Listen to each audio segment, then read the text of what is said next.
Hello everyone, and welcome to another journey into the unknown. This is your host, and you have found your way to Forbidden Mysteries. I know many of you use these stories to help you drift into peaceful sleep. So before we begin, please take a moment to like this video and subscribe to our channel. Make sure to hit that notification bell so you never miss our latest mysteries. I would love to know where you are listening from tonight and what time it is in your corner of the world. Drop a comment below and let me know. Now settle in, get comfortable, and let your mind prepare to wander into the mysteries that lie just beyond our understanding. In October of 2019, when I was 34 years old, I woke up before dawn to check on our cattle like I had every morning for the past 12 years. My name is Michael, and I run a 2,400-acre ranch about 40 miles northeast of Billings, Montana, in the shadow of the Beartooth Mountains. The ranch has been in my family for 3 generations, passed down from my grandfather who first settled here in 1947 after returning from the war. It was the kind of crisp autumn morning that made you grateful to be alive, with frost covering the grass and my breath visible in small puffs as I walked toward the east pasture. What I found that morning changed everything I thought I knew about our world. I first noticed something was wrong when I realized I could not hear the usual sounds of our Angus cattle. No lowing, no movement, nothing at all. In 12 years of ranching, I had never experienced complete silence like that. As I crested the small hill that overlooked our main grazing area, I stopped dead in my tracks. All 127 head of cattle were arranged in a perfect geometric pattern across the field, each one standing motionless and facing due north. They were positioned in 3 concentric circles, with the largest circle on the outside containing about 60 animals, and the smallest inner circle containing maybe 20. The cattle were not just facing north, they were perfectly aligned, as if someone had used surveying equipment to position each animal with mathematical precision. I had been around cattle my entire life, and I knew this behavior was not just unusual, it was impossible. Cattle are herd animals, but they do not arrange themselves in geometric patterns, and they certainly do not stand motionless for extended periods while maintaining perfect formation. I called out to them, expecting the usual response of heads turning and some of them starting to move toward me, hoping for feed. Instead, not a single animal moved or acknowledged my presence. I walked closer, and that was when I noticed their eyes. Every single cow had the same vacant, glassy stare, and their pupils were completely dilated despite the brightening morning light. It was like looking at 127 living statues. After letting the initial shock wear off, all my confusion was replaced by a burning need to understand what had happened to my livestock. These animals represented not just my livelihood, but my family's entire financial future. If something was seriously wrong with them, we could lose everything. I had no choice but to seek answers, and I had to find them fast. My first move was to call Dr. Sarah Mackenzie, our veterinarian, who had been treating our animals for over 8 years. When she arrived about 90 minutes later, her reaction mirrored my own shock. She had never seen anything like it in 23 years of large animal practice. Dr. Mackenzie examined several of the cattle and found that while their vital signs appeared normal, they seemed to be in some kind of trance state. Their pupils remained dilated, and they showed no response to normal stimuli like loud noises or physical touch. She took blood samples from 6 different animals and promised to have the results by the following morning. But what troubled her most was not their physical condition, it was their positioning. She walked the entire perimeter of the circles with a measuring tape and confirmed what my eyes had already told me. The spacing between animals was precise to within inches, and the 3 circles were mathematically perfect. Dr. Mackenzie told me she had seen animals behave strangely before severe weather events or earthquakes, but nothing that involved this level of apparent organization. As we stood there discussing the situation, she pointed toward the center of the innermost circle and asked if I had noticed the grass. I had not. In the very center of the formation, there was a perfect circle of dead grass about 10 feet in diameter. The grass was not just brown or yellowed, it was completely black, as if it had been burned from underneath. But there was no smell of fire, no ash, and the surrounding grass showed no signs of heat damage. That evening, after Dr. Mackenzie left, I called my neighbor Winston, who ranches about 6 miles south of us. Winston has been working cattle in this area for over 30 years, and I figured if anyone had seen something like this before, it would be him. When I described what I had found, There was a long pause on the other end of the line. Winston told me he had not seen my exact situation, but he mentioned something that made my blood run cold. 3 weeks earlier, he had lost 4 head of cattle. They had simply vanished overnight from a fenced pasture, with no signs of how they had gotten out. The fence was intact, the gate was still locked, and there were no tracks leading away from the area. He had filed a report with the county sheriff, thinking it might be cattle rustlers, but the investigation had gone nowhere. What made Winston's story particularly unsettling was his description of what he had found the morning his cattle disappeared. In the center of the pasture where his cattle had been grazing, there was a large area of flattened grass. The grass was pressed down in a perfect circle, approximately 30 feet in diameter, with no signs of machinery or vehicle tracks. Winston said the flattened area looked like something extremely heavy had been set down on the grass for an extended period, then lifted straight up. The grass was not damaged or dead, just compressed flat against the ground. Winston agreed to drive over to my ranch the next morning to take a look at my cattle situation. He also suggested I contact Chief Joseph Irwin of the Little Shell tribe, whose reservation bordered both our properties. Winston said Chief Irwin had mentioned some unusual activity in the area over the past few months, and he might have additional information that could help us understand what was happening. The next morning brought more disturbing developments. When I went out to check on the cattle, they had broken formation sometime during the night and were grazing normally. Their eyes had returned to normal, and they responded to my presence as they always had. It was as if the previous day had never happened, except for one troubling detail. The circle of dead grass in the center of the formation had expanded overnight. What had been a 10-foot circle was now nearly 20 feet across, and the grass was not just black, it was completely gone, leaving behind bare earth. Dr. Mackenzie called with the blood test results, and they only added to the mystery. The samples showed elevated levels of electromagnetic activity in the cattle's nervous systems, something she said she had never encountered in her career. The readings suggested the animals had been exposed to some kind of powerful electromagnetic field, but there was no known source for such exposure anywhere on our ranch. When Winston arrived that afternoon with Chief Irwin, their expressions grew grave as I showed them the expanded dead zone and shared Dr. Mackenzie's findings. Chief Irwin listened carefully, then told us something that made me question everything I thought I knew about our quiet corner of Montana. Over the past 6 months, tribal members had reported numerous sightings of strange lights in the sky, particularly in the area where our ranches were located. The lights were described as bright, silent, and capable of sudden direction changes that defied known aircraft capabilities. Several witnesses had reported seeing triangular shapes outlined against the night sky, hovering motionless for extended periods before accelerating away at impossible speeds. Chief Irwin said the tribal council had discussed filing a report with the Federal Aviation Administration, but they were concerned about being dismissed or ridiculed. 3 nights later, I got my own close encounter with whatever had been affecting our area.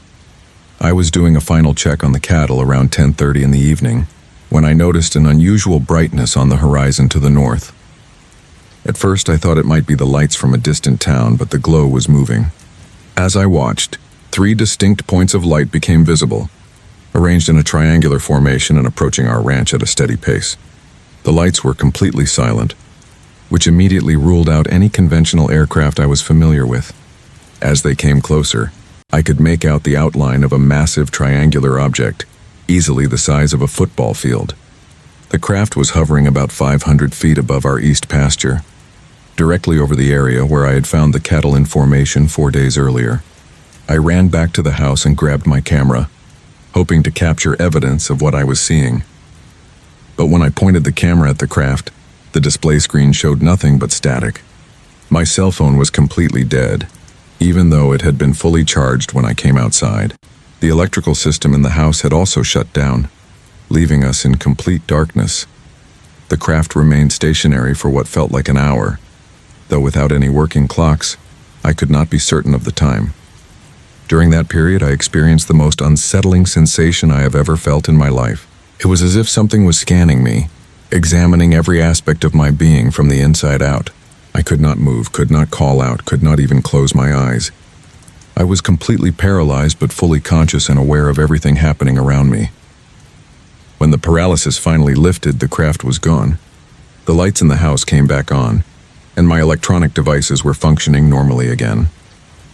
But when I checked on the cattle the next morning, I found something that convinced me this situation was far more serious than I had originally thought. 7 of our cattle were missing. They had vanished from a secured pasture with no signs of how they had gotten out. The fence was intact, the gates were still locked, and there were no tracks or disturbance in the surrounding area.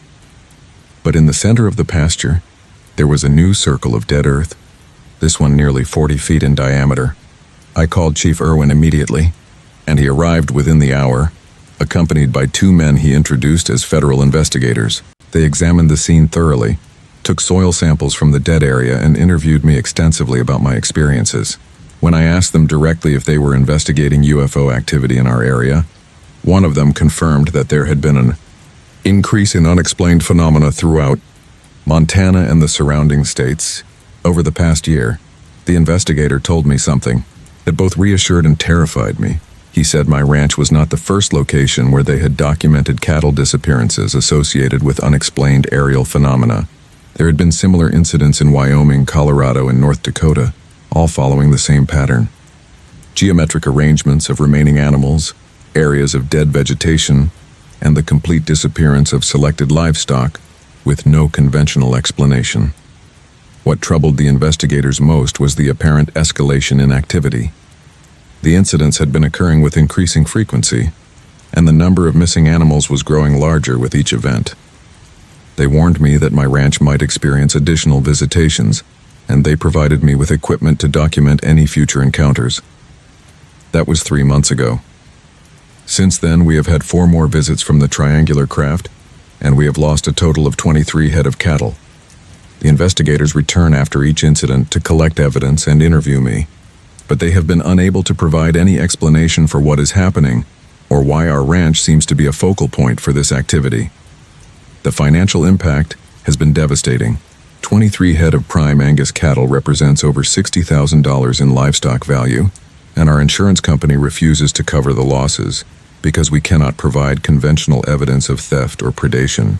We are facing the very real possibility of losing the ranch that has been in our family for 3 generations. But the financial concerns pale in comparison to the psychological impact of these encounters. Every night when I go to bed, I wonder if I will wake up to find more of our animals missing. Every time I see unusual lights in the sky, I experience that same paralyzing fear I felt during my first close encounter with the craft. The investigators have told me they believe the phenomena will continue and possibly intensify. They have offered to relocate my family to a different area, but this ranch is all we have ever known. My grandfather built this place from nothing, and my father spent his entire life expanding and improving it. Walking away would mean abandoning everything 3 generations of my family have worked to create.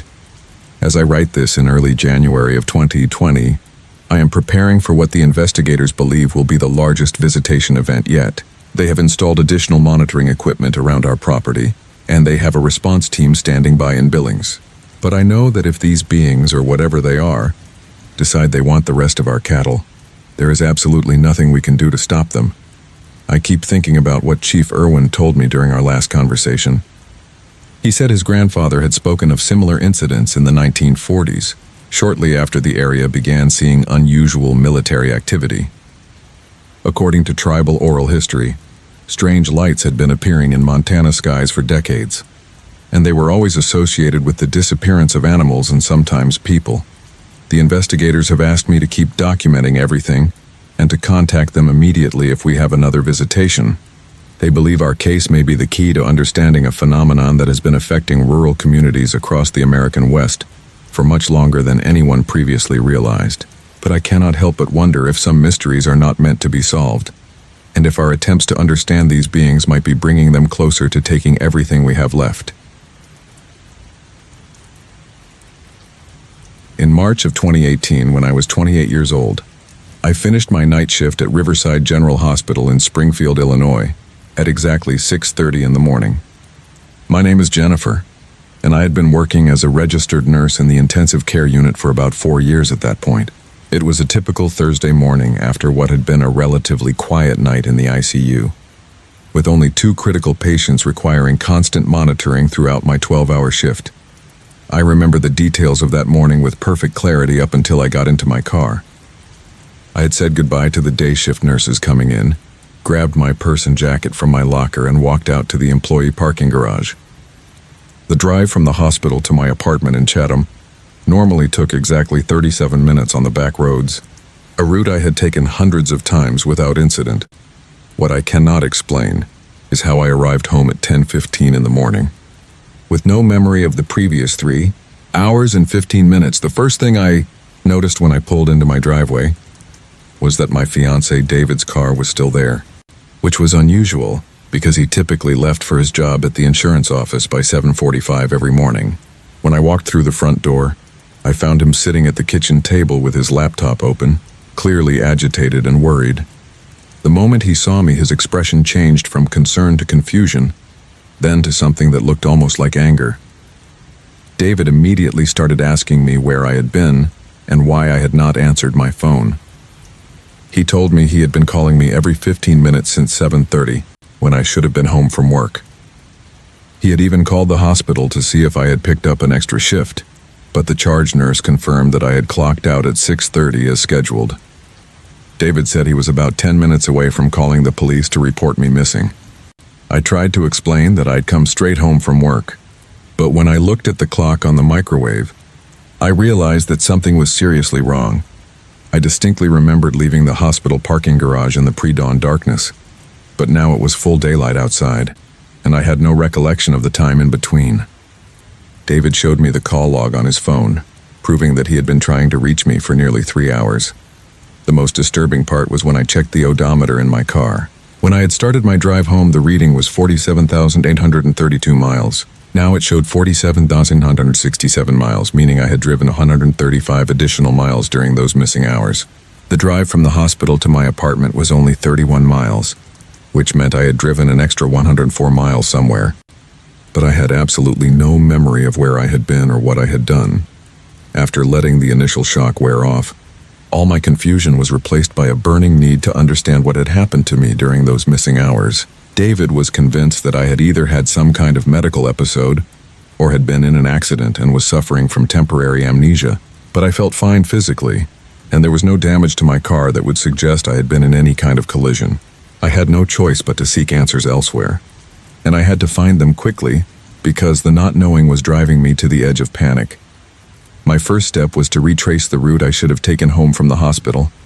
David and I drove the entire 31-mile stretch, looking for any signs that might trigger my memory or explain where I could have gone. We stopped at every gas station, restaurant, and business along the way, showing my photo to employees and asking if they had seen me that morning. Nobody recognized me, and there were no obvious detours or side roads that would account for the extra mileage. Dr. Patricia McKenzie, my family physician, agreed to see me that same afternoon for an emergency evaluation. She conducted a comprehensive neurological examination, including tests for signs of concussion, seizure activity, or any other medical condition that might cause sudden memory loss. All of her tests came back normal. My blood work showed no signs of drugs or alcohol in my system, and my brain function appeared completely normal. Dr. McKenzie referred me to a neurologist at Springfield Memorial for more extensive testing, including an MRI and an EEG to rule out any brain abnormalities. Those tests were scheduled for the following week, but in the meantime, she suggested I keep a detailed journal of everything I could remember about the morning in question, no matter how insignificant it might seem. That night, as I tried to fall asleep, I began experiencing vivid but fragmented images that felt more like half-remembered dreams than actual memories. I saw flashing lights, but not like police car or ambulance lights. These were white and blue, much brighter and more intense than anything I had ever seen. I also had the persistent feeling that I had been lying down somewhere cold and metallic, but not in a hospital bed or examination table. The strangest recovered fragment was the sensation of being unable to move or speak while fully conscious and aware of my surroundings. It was similar to the paralysis that sometimes occurs during surgery, when anesthesia wears off before the paralytic drugs do. Something I had witnessed occasionally in the ICU, but I had no reason to have been in any medical facility other than the hospital where I worked. Over the next few days, more disturbing details began emerging from my subconscious. I started having dreams about being examined by people whose faces I could never quite see clearly. They wore what appeared to be medical scrubs, but the fabric looked different, almost metallic or reflective. In these dreams, I was lying on some kind of table while they performed procedures on me, but I could never remember exactly what they were doing. The neurologist found no medical explanation for my memory loss. The MRI showed no signs of trauma, tumor, or any abnormality that would account for a 3-hour gap in my memory. She suggested that I might benefit from hypnotic regression therapy to help recover the lost memories, but she warned me that such techniques sometimes produced false memories rather than actual recollections. David was becoming increasingly frustrated with my inability to remember what had happened. He started suggesting that maybe I had been having an affair and was using the memory loss story to cover it up.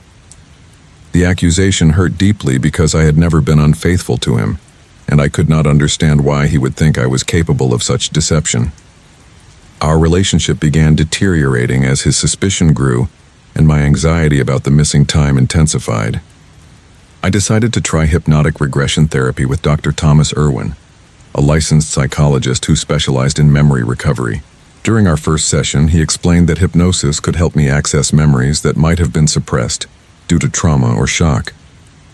He warned me that the process might be emotionally difficult and that I should be prepared for the possibility that what I remembered might be disturbing.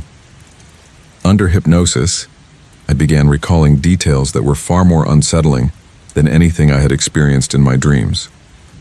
I remembered pulling off the highway onto a rural road I had never seen before, but not because I had chosen to do so. Something had compelled me to take that exit, almost as if I was not in control of my own actions. I drove for what felt like miles, through farmland until I reached a facility that looked like a research complex or government installation. The building was surrounded by high fences and appeared to be mostly underground, with only a small portion visible above ground level. I remembered parking my car and walking toward the entrance, but I was not walking voluntarily.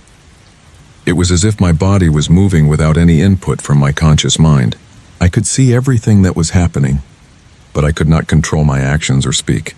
Inside the facility, I was taken to a medical examination room where several people in reflective suits conducted various tests and procedures on me. They drew blood, took tissue samples, and performed what appeared to be gynecological examinations, but with instruments I had never seen in any hospital. The most disturbing part was that I was conscious throughout the entire experience, but completely unable to move or resist. Dr. Irwin guided me through multiple regression sessions, and each one revealed more details about my experience at the facility. I learned that this was not the first time I had been taken there. I had fragmented memories of similar experiences dating back several years, but each time my memory of the events had been suppressed or erased afterward. The people conducting the examinations seemed particularly interested in my reproductive system and took multiple tissue samples from my ovaries and uterus. In my final regression session, I recovered the memory of being returned to my car and driving away from the facility. I remembered feeling disoriented and confused as I drove, as if I was waking up from a deep sleep. The last thing I recalled was pulling into my driveway at home, with no conscious awareness of the time that had passed or the distance I had traveled. David refused to believe what I had recovered through hypnosis, insisting that it was all fantasy or false memories created by the therapy process. He demanded that I stop seeing Dr. Irwin and accused me of having a mental breakdown. When I tried to show him the small puncture marks on my arms where blood had been drawn, and the minor surgical incisions I had discovered on my abdomen, he dismissed them as self-inflicted wounds that I had created to support my delusions. Our relationship ended 2 weeks later when David gave me an ultimatum: to either admit that I had made up the entire story or move out of the apartment we shared. I chose to move out because I knew what I had experienced was real, even if I could not prove it to him or anyone else. I rented a small studio apartment across town and continued working at the hospital, though I was constantly anxious about the possibility of losing more time. Over the following months, I began noticing other strange occurrences that seemed connected to my missing time experience. I would occasionally find unexplained marks or small wounds on my body that I had no memory of receiving. Sometimes I would wake up with the taste of metal in my mouth or with the feeling that someone had been in my apartment while I was sleeping. even though the doors and windows were always locked. I started keeping a detailed log of my activities and whereabouts, checking my odometer religiously and documenting any gaps in my memory, no matter how brief. I installed a dash cam in my car and security cameras in my apartment, hoping to capture evidence of what was happening to me. Most importantly, I began carrying a small digital recorder in my pocket at all times, set to activate whenever I moved, so that I would have an audio record of my experiences. 3 months after my initial missing time incident, it happened again. I was driving home from a late dinner with a colleague when I experienced another complete memory gap, this time lasting only 90 minutes. When I reviewed the dash cam footage later, I saw myself taking the same rural exit and driving to the same facility I had remembered under hypnosis. The recording stopped abruptly when I reached the facility's parking area, and resumed when I was driving away 90 minutes later. The audio recorder captured something even more disturbing. During the missing time period, it recorded what sounded like medical equipment and muffled voices speaking in a language I could not identify. There were also periods where I could hear my own voice responding to questions, but I had no conscious memory of speaking. When I played the recording for Dr. Irwin, he confirmed that it was indeed my voice, but speaking in a flat, emotionless tone that was completely unlike my normal speech patterns. As I write this 6 months later, I have experienced 4 more episodes of missing time, each lasting between 1 and 3 hours. Each time I am taken to the same facility and subjected to the same types of medical examinations. I have tried different routes home from work, changed my schedule, and even stayed overnight at friends' houses, but it makes no difference. They always find me when they need me. I have reported my experiences to the police, but they treated my story as either a mental health issue or an elaborate hoax. I have tried contacting investigative journalists and researchers who study unexplained phenomena, but most of them dismiss my account as false memory syndrome or sleep deprivation hallucinations. The few who take me seriously warn me that speaking publicly about my experiences could put me in danger from government agencies that prefer to keep such activities secret. The medical examinations have become more invasive over time, and I am increasingly concerned about what they are doing to my body and why they continue to need me for their research. I have started experiencing unusual symptoms including severe headaches, unexplained fatigue, and changes in my menstrual cycle that suggest they may be manipulating my reproductive system for purposes I cannot begin to understand. I am sharing this account because I believe there are others experiencing similar missing time episodes who are afraid to speak out. If you have lost hours or days with no explanation, if you have unexplained marks on your body, or if you have memories of medical procedures you never consented to, please know that you are not alone and you are not crazy. Something is happening to ordinary people like us, and the only way we will ever find answers is by documenting our experiences and supporting each other through this terrifying ordeal. In November of 2020, when I was 41 years old, I started having dreams that would change everything I thought I knew about my own identity. My name is Thomas, and I work as a high school biology teacher in Roswell, New Mexico, where I have lived my entire life, except for the 4 years I spent at the University of New Mexico studying education. The dreams always began the same way, with me standing in what appeared to be a sterile white laboratory or medical facility, surrounded by rows of small beds or examination tables. In these dreams, there were always children present, maybe a dozen of them ranging in age from what looked like 5 to 12 years old. But these were not ordinary children. They were all unnaturally pale, almost translucent, with large dark eyes that seemed too big for their faces and thin, almost skeletal limbs. What disturbed me most about these recurring dreams was not their appearance, but the way they all looked at me with a mixture of longing and recognition, calling me by a name I had never heard before but somehow understood was meant for me. They called me Father. At first, I dismissed these dreams as nothing more than stress-induced nightmares brought on by the challenges of teaching during the pandemic. My wife Sarah and I had been trying to have children for over 3 years without success, and our fertility specialist had recently informed us that my sperm count was so low that natural conception was essentially impossible. The psychological impact of learning that I might never be able to father children was devastating, and I assumed my subconscious mind was processing this disappointment through increasingly bizarre dream scenarios. But then the dreams started becoming more detailed and more frequent, occurring almost every night for weeks on end. I began to remember specific conversations with these pale children, who would tell me about their daily routines, their medical examinations, and their questions about the outside world they had never seen. They spoke about waiting for me to visit them, about how long it had been since they had seen me, and about when I would be taking them home with me. After letting the initial confusion wear off, all my curiosity was replaced by a burning need to understand what these dreams might mean, and why they felt more like memories than fantasy. Sarah was becoming increasingly concerned about my sleep patterns and my tendency to wake up in cold sweats, sometimes calling out names that neither of us recognized. I had no choice but to seek answers elsewhere, starting with a medical evaluation to rule out any neurological conditions that might be causing such vivid and persistent dreams. My first step was to schedule an appointment with Dr. Patricia McKenzie, a neurologist at Presbyterian Hospital in Albuquerque. I explained my symptoms, including the recurring dreams, the sense of familiarity with unknown children, and the growing feeling that these experiences were more than just products of my imagination.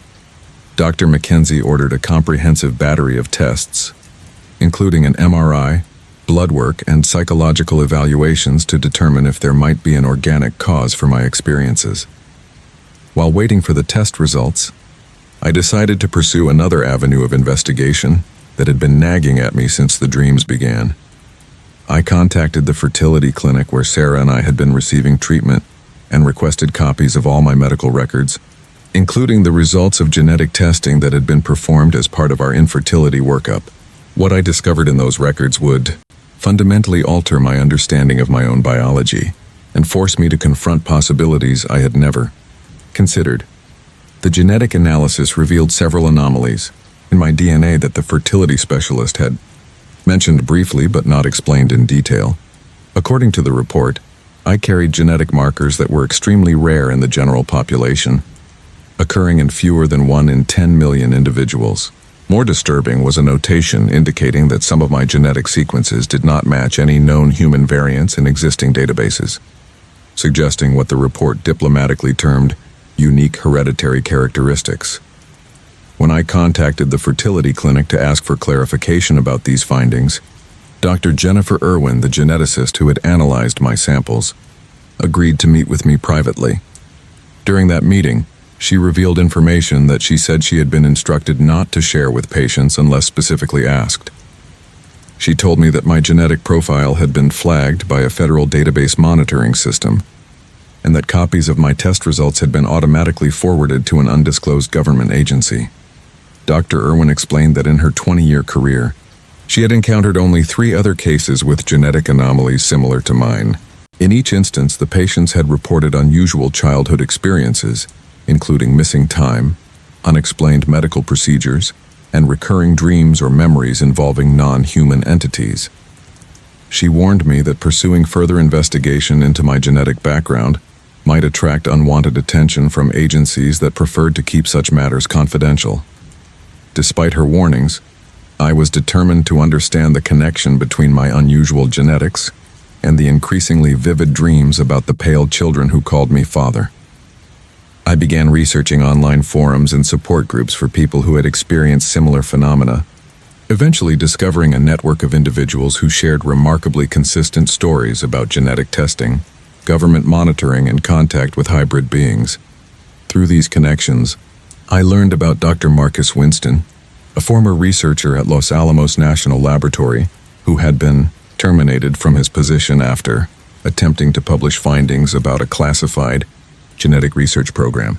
Dr. Winston had established an underground network to help individuals with unusual genetic profiles understand their backgrounds and connect with others who had been affected by what he described as decades-long hybridization experiments. When I contacted Dr. Winston, he immediately recognized the genetic markers described in my medical records. He told me that I was almost certainly the product of a breeding program that had been operating in the American Southwest since the 1940s, designed to create human-alien hybrid offspring for purposes that remained classified. According to his research, individuals like me were typically monitored throughout their lives, with periodic medical examinations and genetic sampling conducted without their knowledge or consent. More shocking was his revelation that hybrid Individuals often produced offspring through artificial insemination programs, with their genetic material used to create subsequent generations of hybrid children. He suggested that the pale children in my dreams were not fantasy, but actual memories of visits to facilities where my biological offspring were being raised and studied. The dreams, he explained, were breakthrough memories of experiences that had been suppressed through pharmaceutical and psychological conditioning. Dr. Winston arranged for me to undergo hypnotic regression therapy with a specialist who had worked with other hybrid individuals. During these sessions, I recovered detailed memories of being taken from my home on multiple occasions throughout my adult life, always during periods when I had attributed my exhaustion and disorientation to work stress or minor illnesses. The recovered memories revealed a pattern of abductions occurring approximately every 6 months, during which I was taken to underground facilities where I underwent medical procedures and was allowed to interact with the hybrid children. The children I remembered were indeed calling me father, because I was their biological parent, created through artificial insemination, using my genetic material combined with non-human DNA. During my visits, I was encouraged to bond with them and to provide emotional support that apparently could not be supplied by their non-human caretakers. The children were being raised in isolation, educated about human culture and society, but never allowed to leave the facility or interact with the outside world.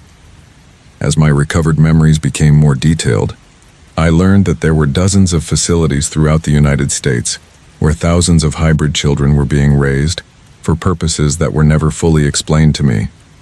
The program appeared to be preparing these children for eventual integration into human society, but under circumstances and for reasons that remained classified. Some of the children I interacted with appeared to be reaching adolescence, suggesting that the program had been operating for at least 15 to 20 years.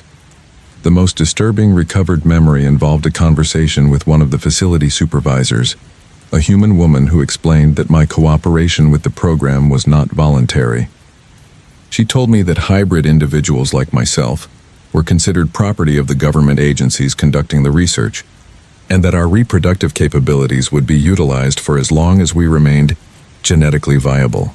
Any attempt to resist or expose the program would result in permanent relocation to a secure facility where we would spend the remainder of our lives as research subjects. When I shared these recovered memories with Sarah, our marriage began to deteriorate rapidly.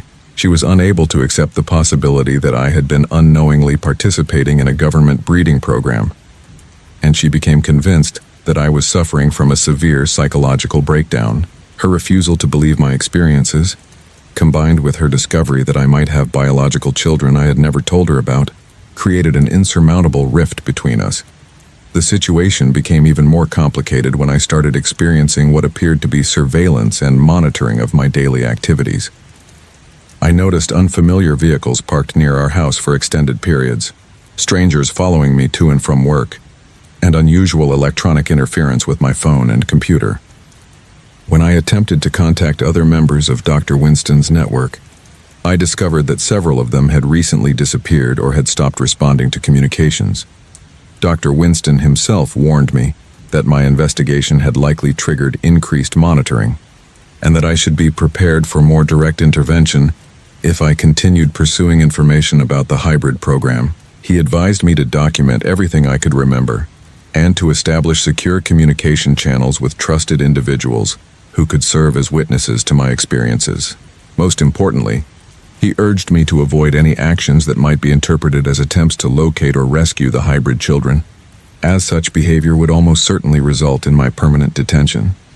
3 months after my first recovered memory session, I experienced what I believe was my final abduction. I remember being taken to the familiar underground facility, but this time the atmosphere was different.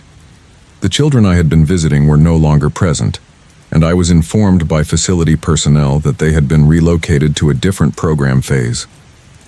I was told that my participation in the breeding program was being terminated due to security concerns related to my recovered memories. During this final visit, I was subjected to extensive medical procedures that I believe were designed to sterilize me and prevent any future reproduction.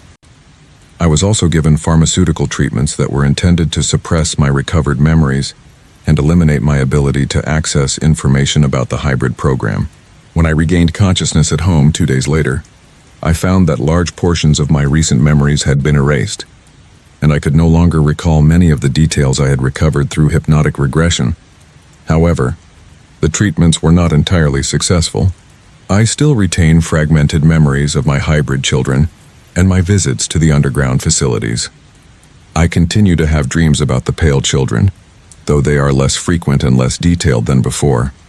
Most importantly, I still remember enough to understand that I am not alone in this experience, and that there are thousands of other individuals who have been unwilling participants in programs they are not supposed to remember.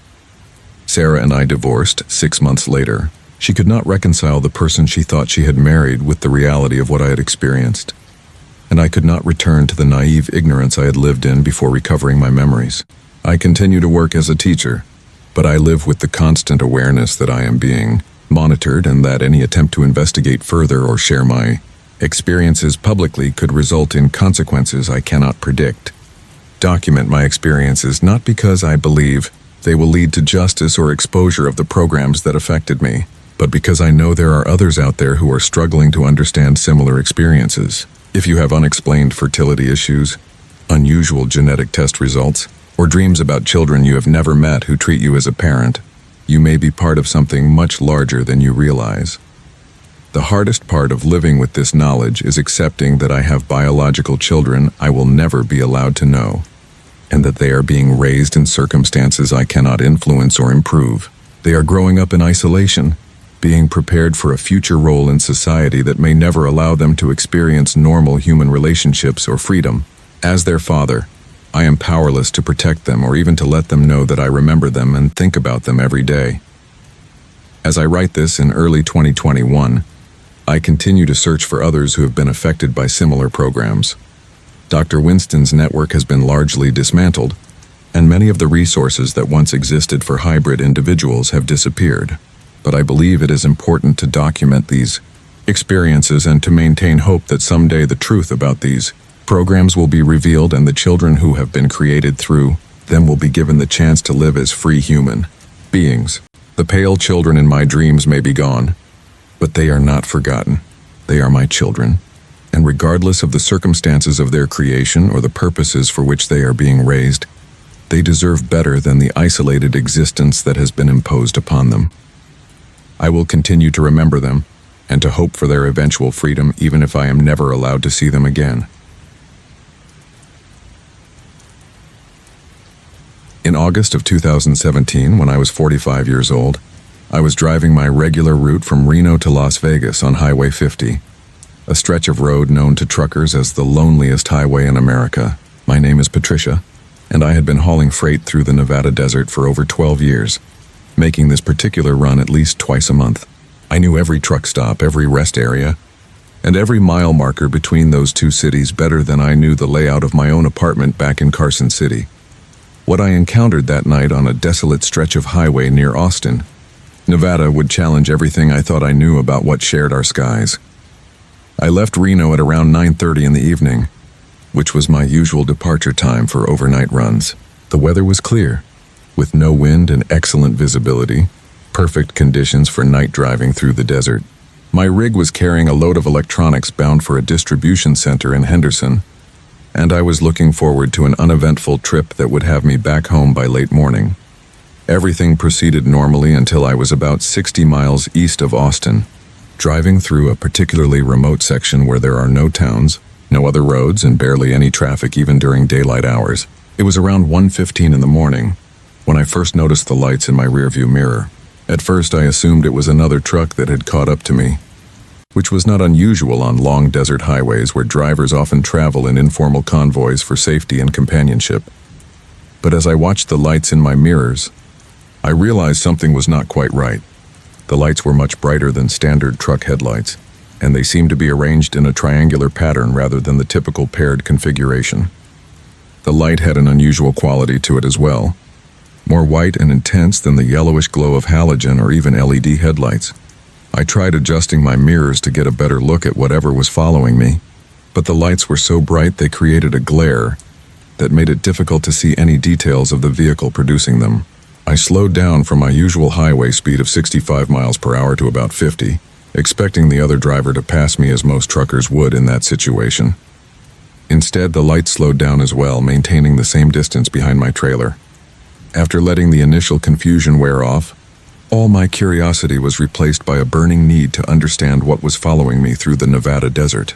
In 12 years of trucking, I had encountered every type of vehicle imaginable on American highways, but I had never seen anything that produced lights like these. I had no choice but to seek answers, and I decided to use my CB radio to try to make contact with whoever was behind me. I switched to channel 19, the standard trucker channel, and called out to the vehicle following me. I identified myself by my location and direction of travel, and asked the driver behind me to respond. I waited several minutes but heard nothing except the usual static and distant conversations from truckers hundreds of miles away. I tried calling on several other channels, including the emergency channel 9, but received no response. My next step was to try a standard trucking technique for dealing with aggressive or suspicious drivers. I signaled and moved into the right lane, then slowed down to about 35 miles per hour, which should have forced any normal vehicle to either pass me or pull over. But the lights behind me matched my speed exactly, maintaining the same distance as if we were connected by an invisible tether. At this point, I was becoming genuinely concerned about my safety. I had heard stories from other drivers about road rage incidents, hijacking attempts, and other dangerous encounters on remote highways. I grabbed my cell phone to call 911 but discovered I had no signal, which was not unusual in that part of Nevada, but added to my growing anxiety about the situation. I decided to try a more dramatic maneuver to force whatever was following me to reveal its intentions. I pulled onto the shoulder and came to a complete stop, figuring that any normal vehicle would either stop behind me to offer assistance or pass by me to continue their journey. Instead, the lights behind me also stopped, maintaining their position about 50 yards behind my trailer. I sat in my cab for several minutes, engine idling, watching the lights in my mirror and trying to decide what to do next. That was when I realized the lights were not stationary. They were moving, but not in the way vehicle lights should move. They were rising slowly into the air, maintaining their triangular formation but gaining altitude until they were floating about 100 feet above the highway. As the lights rose higher, I could see more of their structure. What I had initially thought was a vehicle with unusual headlights was actually a massive triangular object, easily the size of a football field, hovering silently above the desert floor. The three bright lights were positioned at the corners of the triangle, and I could now see that the entire underside of the craft was covered with smaller lights arranged in geometric patterns. I grabbed my CB radio and started broadcasting on every channel I could find, describing what I was seeing and asking if any other drivers in the area could confirm the sighting. To my surprise, I immediately received responses from two other truckers who were about 20 miles ahead of me on the same highway. Both drivers confirmed they could see the lights in the distance and were watching the same triangular object that was now following my truck. One of the drivers, who identified himself as Winston from Oklahoma, told me he had been watching similar lights off and on for the past hour as he drove through central Nevada. He said the object had been paralleling the highway at a distance, sometimes disappearing behind mountain ranges and then reappearing miles ahead. Winston advised me to keep driving and not to stop under any circumstances, warning that he had heard stories from other truckers about vehicles being disabled or drivers going missing after encounters with unidentified aircraft in that area. The second driver who responded was a woman named Linda, who was driving about 15 miles ahead of my position. She told me she could see my headlights and the triangular object above them, and that she was going to contact the Nevada Highway Patrol to report what we were all witnessing. Linda also mentioned that her GPS system was malfunctioning, and her cell phone had lost signal, which matched my own experience with electronic interference. I decided to take Winston's advice and continue driving, hoping that the object would eventually lose interest and move on to whatever its destination might be. But as I accelerated back to highway speed, the craft began to pace me more aggressively, descending to an altitude of only about 200 feet and positioning itself directly above my trailer. The electromagnetic field generated by the craft was now affecting my truck's electrical systems. My radio was filled with static, my dashboard lights were flickering, and my GPS display was showing random locations hundreds of miles from my actual position. For the next 60 miles, the triangular craft maintained its position above my truck, occasionally moving to one side or the other, but never straying far from my location. During this time, I was in regular contact with Winston and Linda via CB radio, though our transmissions were often interrupted by bursts of electronic interference that seemed to correspond with the craft's movements. As we approached the town of Ely, Nevada, Linda reported that she could see a convoy of military vehicles blocking the highway ahead. She described multiple Humvees and what appeared to be specialized communications equipment positioned along the roadside. As I got closer, I could confirm her description. There were at least 8 military vehicles, all with government license plates, and personnel in desert camouflage uniforms who were directing traffic into a single lane. When I reached the checkpoint, a military officer approached my cab and asked me to pull over to a designated parking area. I complied, and was immediately surrounded by personnel who began asking detailed questions about what I had observed during my drive through central Nevada. They were particularly interested in the exact time the encounter began, the behavior of the unidentified craft, and any photographic or video evidence I might have captured. I told them I had not thought to take any pictures, which was true, and that my main concern had been safely completing my delivery run. They interviewed me for over an hour, taking detailed notes and asking me to repeat certain parts of my account multiple times. They also confiscated my CB radio, claiming it needed to be examined for evidence of electronic interference, though they provided me with a replacement unit. The officers informed me that I was witnessing a classified military training exercise involving experimental aircraft, and that I was legally prohibited from discussing the incident with anyone outside of official investigators. They provided me with a phone number to call if I remembered any additional details, and strongly recommended that I avoid that section of Highway 50 for the next several weeks while the training exercises were ongoing. When they finally released me to continue my journey, I discovered that Winston and Linda had already been processed through the checkpoint and had continued toward Las Vegas.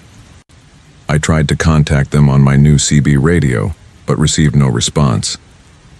When I reached my destination in Henderson several hours later, I made multiple attempts to reach both drivers using various channels and calling out their handles, but neither of them ever responded again.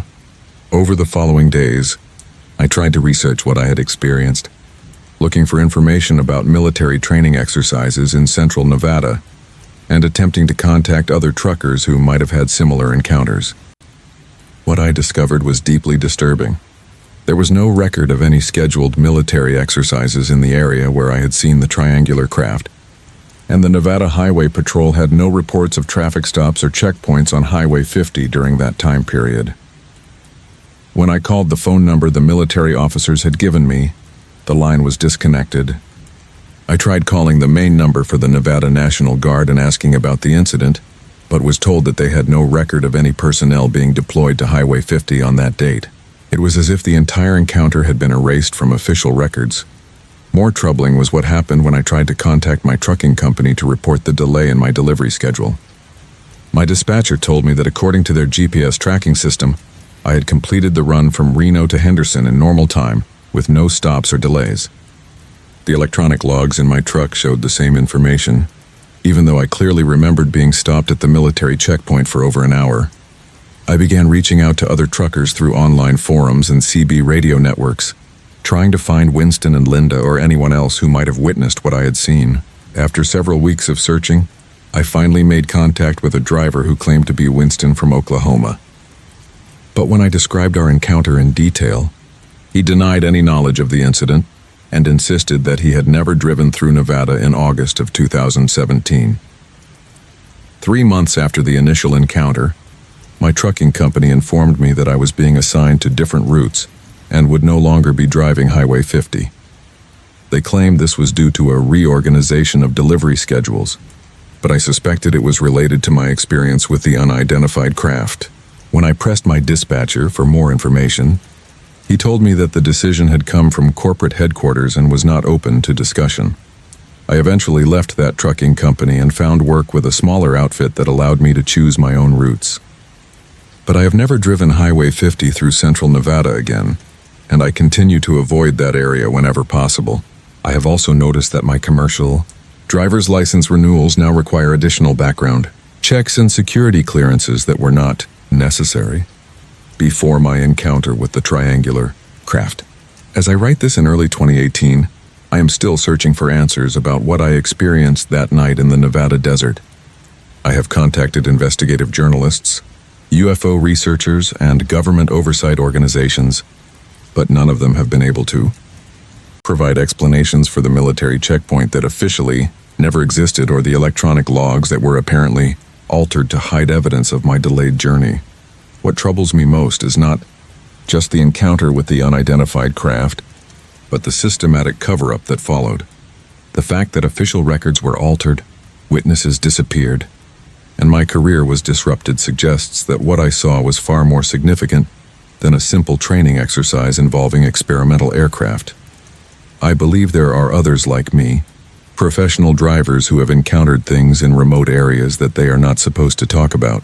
We share the highways with forces that operate beyond public oversight, and our silence is maintained through a combination of intimidation, discreditation, and the systematic erasure of evidence. If you are a driver who has experienced something similar, please know that you are not alone and you are not crazy. Document everything you can, but be prepared for the fact that your evidence may disappear and your accounts may be dismissed. Most importantly, be careful who you trust with your story, because not everyone who claims to be investigating these phenomena is actually working in your best interests.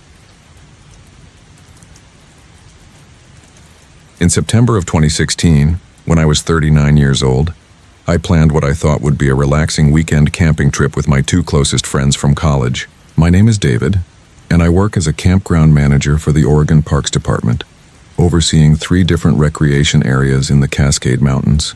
After 15 years of managing other people's outdoor experiences, I was looking forward to finally having a weekend in the wilderness just for myself and my buddies. Mike and Jake had driven down from Portland to meet me at my place in Bend, and we were planning to spend 2 nights at a remote backcountry site near Three Sisters Wilderness that I had discovered during a survey trip earlier that summer. It was far enough off the beaten path that we would have complete privacy, with excellent fishing and no cell phone service to interrupt our time away from civilization. What I cannot explain is how I returned home alone on Monday morning with no memory of the entire weekend, and no trace of my 2 friends anywhere. The last clear memory I have is from Friday evening around 6:30, when the 3 of us finished loading our gear into my truck and headed out from my driveway toward the trailhead. Mike was riding shotgun and handling the navigation, while Jake was in the back seat organizing our fishing equipment and talking about the brook trout he planned to catch. We stopped at a grocery store in Sisters to pick up some last-minute supplies and ice for our coolers, and I remember all of us being excited about getting away from work and spending time outdoors. The drive to the trailhead normally takes about 45 minutes from Sisters, and we were planning to hike in about 2 miles to reach the campsite before dark. I had scouted the location several times during my work surveys, and I knew it offered everything we wanted: a clear mountain stream, level ground for tents, and complete isolation from other campers. My next memory is waking up in my own bed at home in Bend at around 9:15 on Monday morning, fully clothed and covered in dirt, with no recollection of how I had gotten there or what had happened during the previous 3 days. My truck was parked in my driveway with over 200 additional miles on the odometer, but all of our camping gear was missing, including the tents, sleeping bags, fishing equipment, and food supplies we had loaded on Friday evening. When I tried to call Mike and Jake to find out what had happened during our camping trip, both of their phone numbers were disconnected. I drove to Mike's apartment in Portland, but the building manager told me that no one by that name had ever lived there. When I went to Jake's house, I found a different family living there who said they had owned the property for over 10 years and had never heard of anyone named Jake Peterson. After letting the initial shock wear off, all my confusion was replaced by a burning need to understand what had happened to me and my 2 friends during those missing days.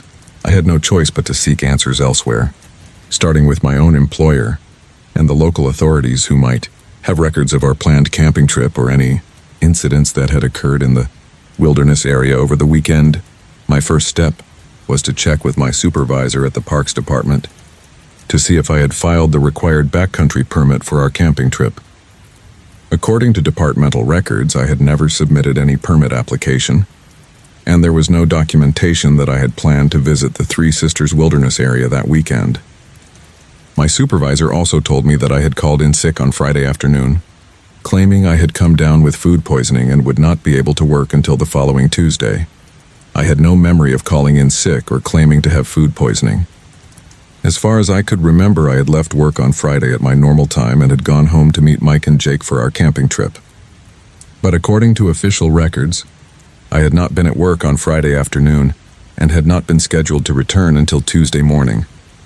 When I contacted the Deschutes County Sheriff's Office to report my missing friends, the deputy who took my statement seemed confused by my account. I provided him with Mike's full name, phone number, and Portland address, as well as Jake's information from Bend. But when the deputy ran their names through the system, he found no records of either individual existing in Oregon or anywhere else in the United States.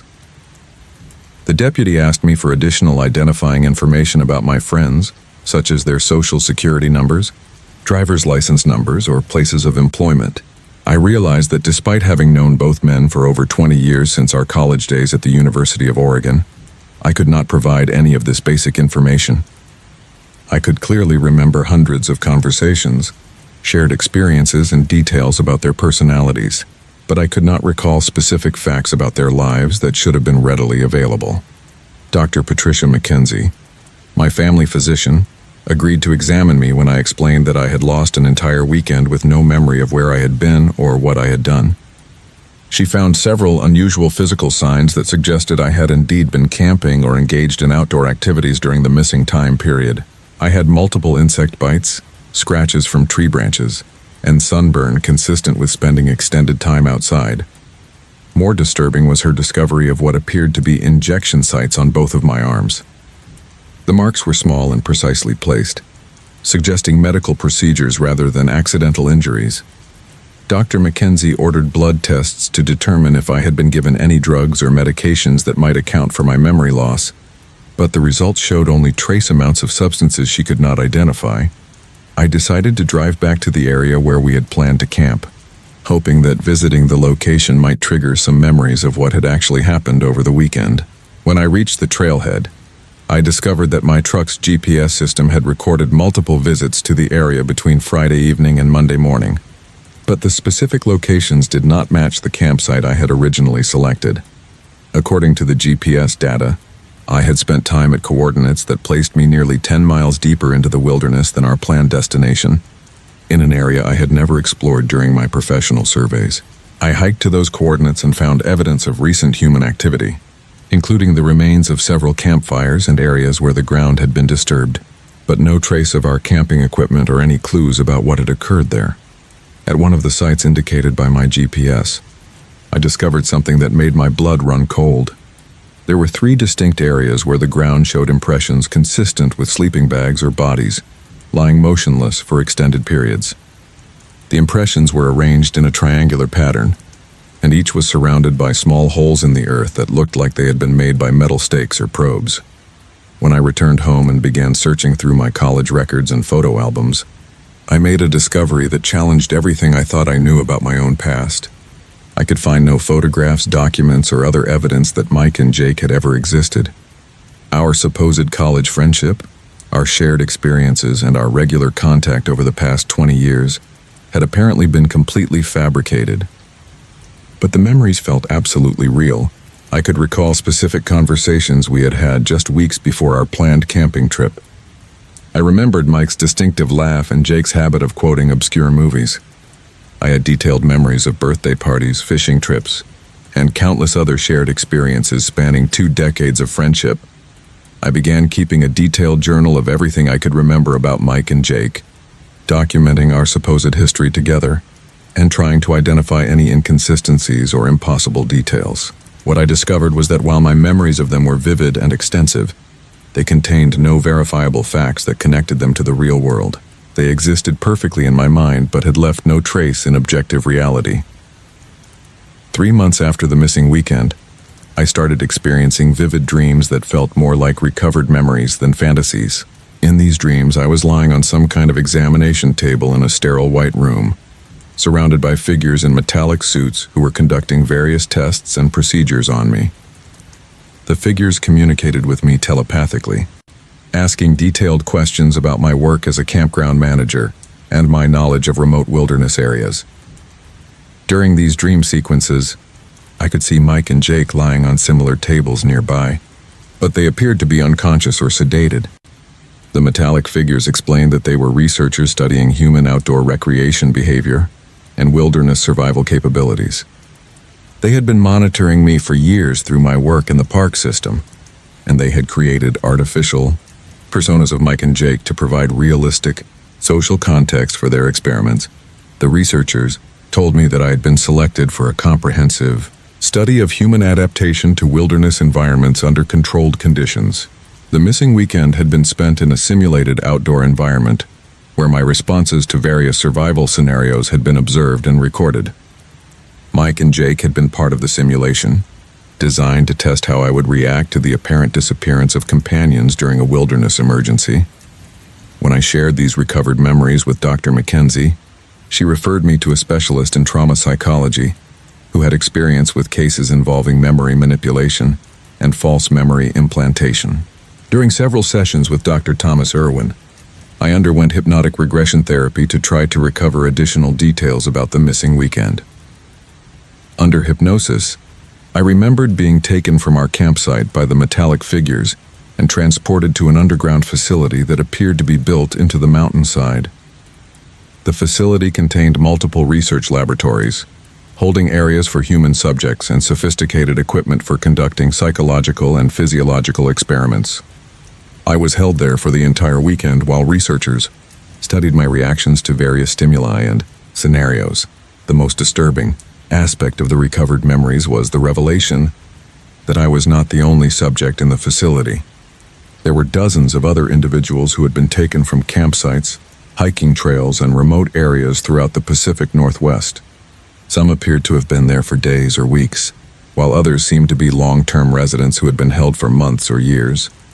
Dr. Irwin warned me that hypnotic regression can sometimes produce false memories rather than accurate recollections, and that I should be cautious about accepting everything I remembered as literal truth. However, he also noted that my physical evidence, including the injection sites and GPS data, suggested that something significant had indeed occurred during the missing time period. 6 months after the incident, I received an unexpected visitor at my home.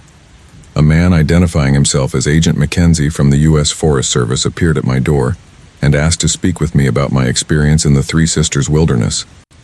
He claimed that there had been reports of unusual activity in the area where I had been camping, and that the federal government was conducting an investigation into potential security threats.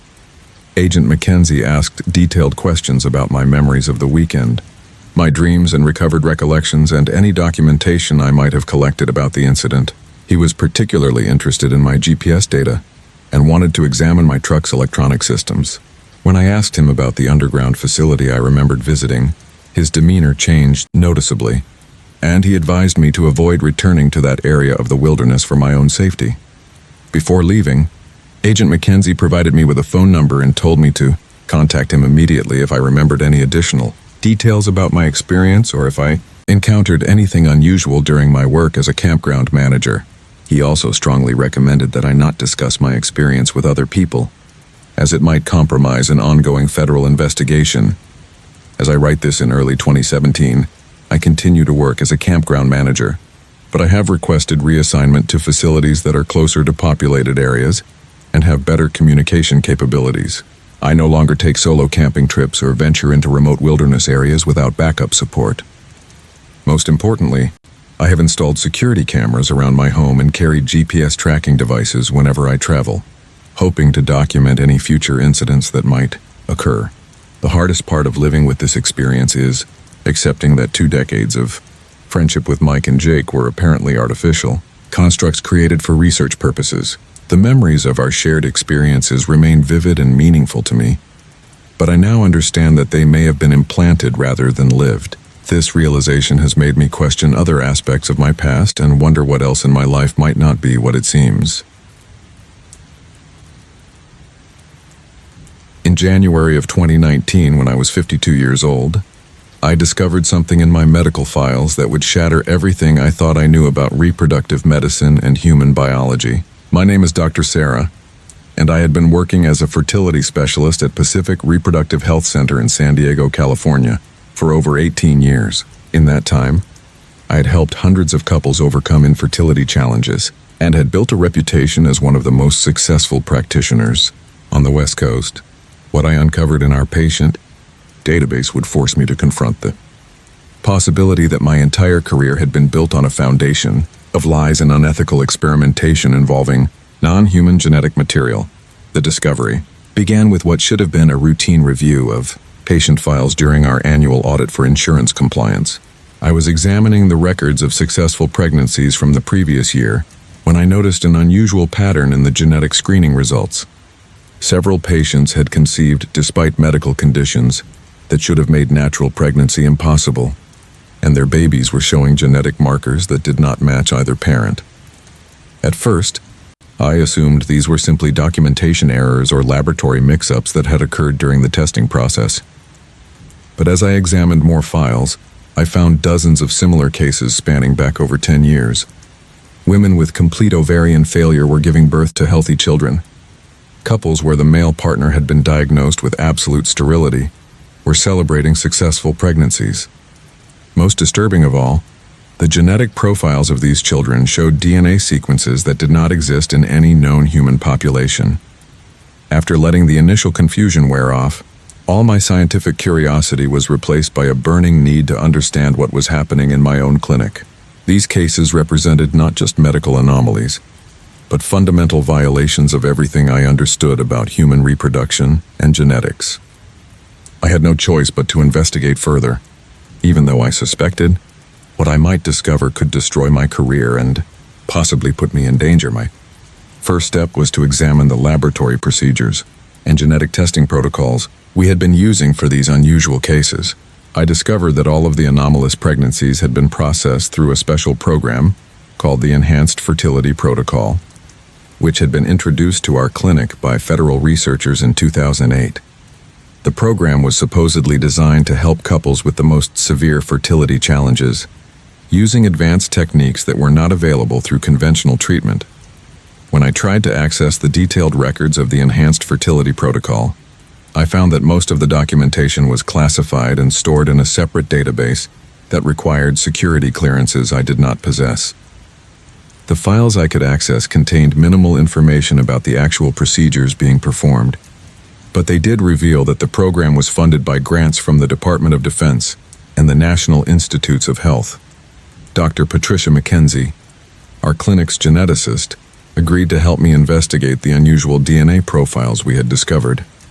When she ran the genetic sequences through international databases, she found that many of the markers did not match any known human variants. Some of the sequences appeared to be entirely synthetic, as if they had been artificially created rather than inherited from biological parents. More troubling was her discovery that several of the children born through our Enhanced Fertility Protocol were showing developmental characteristics that fell outside normal human parameters.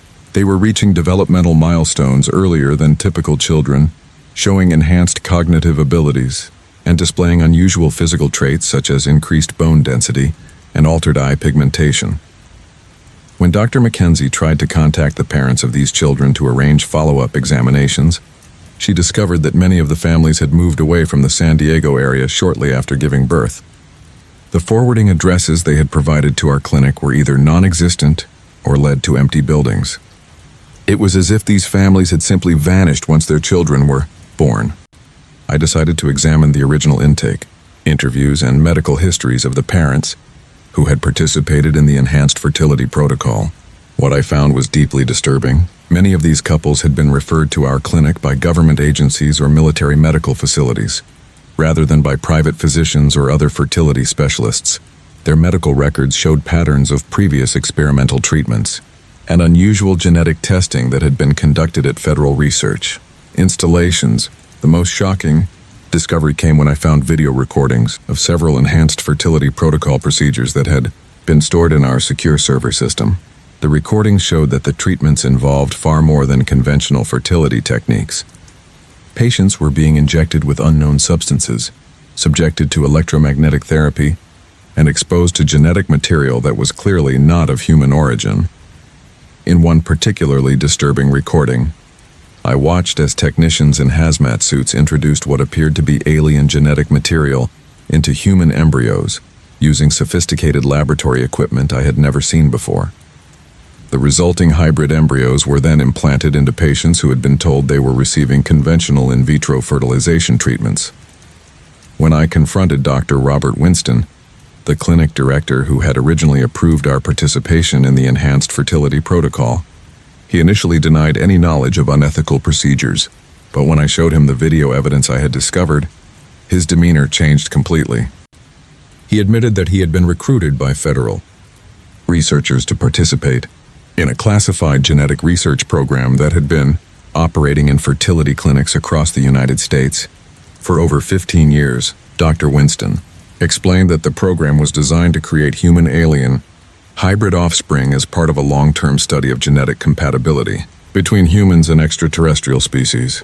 The research was being conducted under the highest levels of government secrecy, with participants including both willing volunteers and unknowing subjects who believed they were receiving conventional fertility treatments.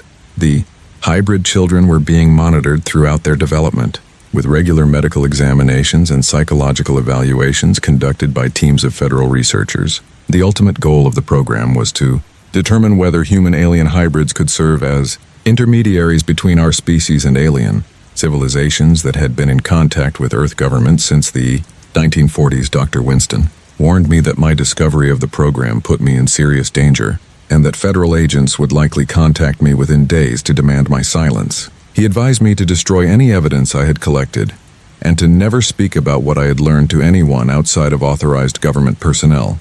He also informed me that several other fertility specialists who had attempted to expose similar programs had disappeared or died under suspicious circumstances.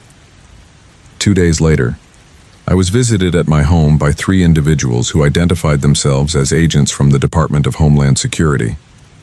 They confiscated all of the documentation and video evidence I had collected about the enhanced fertility protocol, and they informed me that I was bound by federal law to maintain absolute secrecy about classified research programs I might have encountered during my work. The agents explained that the hybrid breeding program was essential to national security, and that any attempt to expose or interfere with the research would be treated as an act of treason.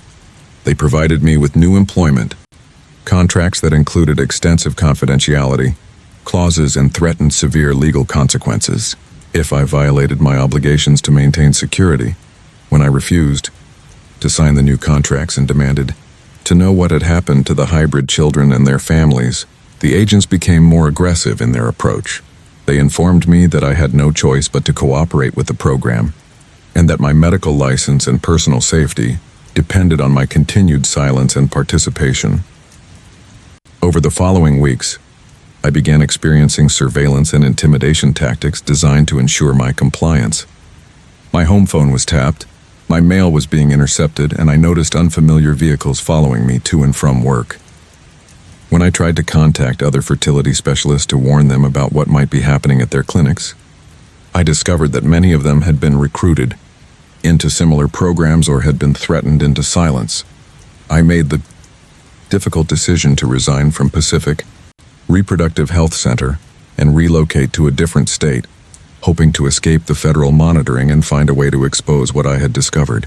But when I applied for medical licenses in other states, I found that my applications were being rejected due to unspecified security concerns. It became clear that I had been blacklisted from practicing medicine anywhere in the United States.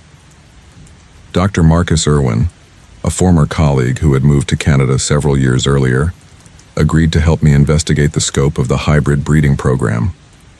Through his contacts in the international medical community, we discovered that similar programs were operating in fertility clinics throughout North America, Europe, and other developed countries. The scale of the operation suggested that thousands of hybrid children had been created. Over the past 2 decades, we also learned that many of the hybrid children were being removed from their families at young ages and relocated to specialized educational facilities where they received advanced training in science, technology, and languages. These facilities were reportedly preparing the hybrids for future roles as ambassadors or intermediaries between human and alien civilizations. The most disturbing information came from a whistleblower who had worked at one of these educational facilities in Nevada. He reported that the hybrid children displayed remarkable intellectual capabilities, but seemed to lack normal human emotional responses. They were being taught to view themselves as superior to pure humans, and were being prepared to assume leadership roles in a future society where human-alien cooperation would be essential for survival.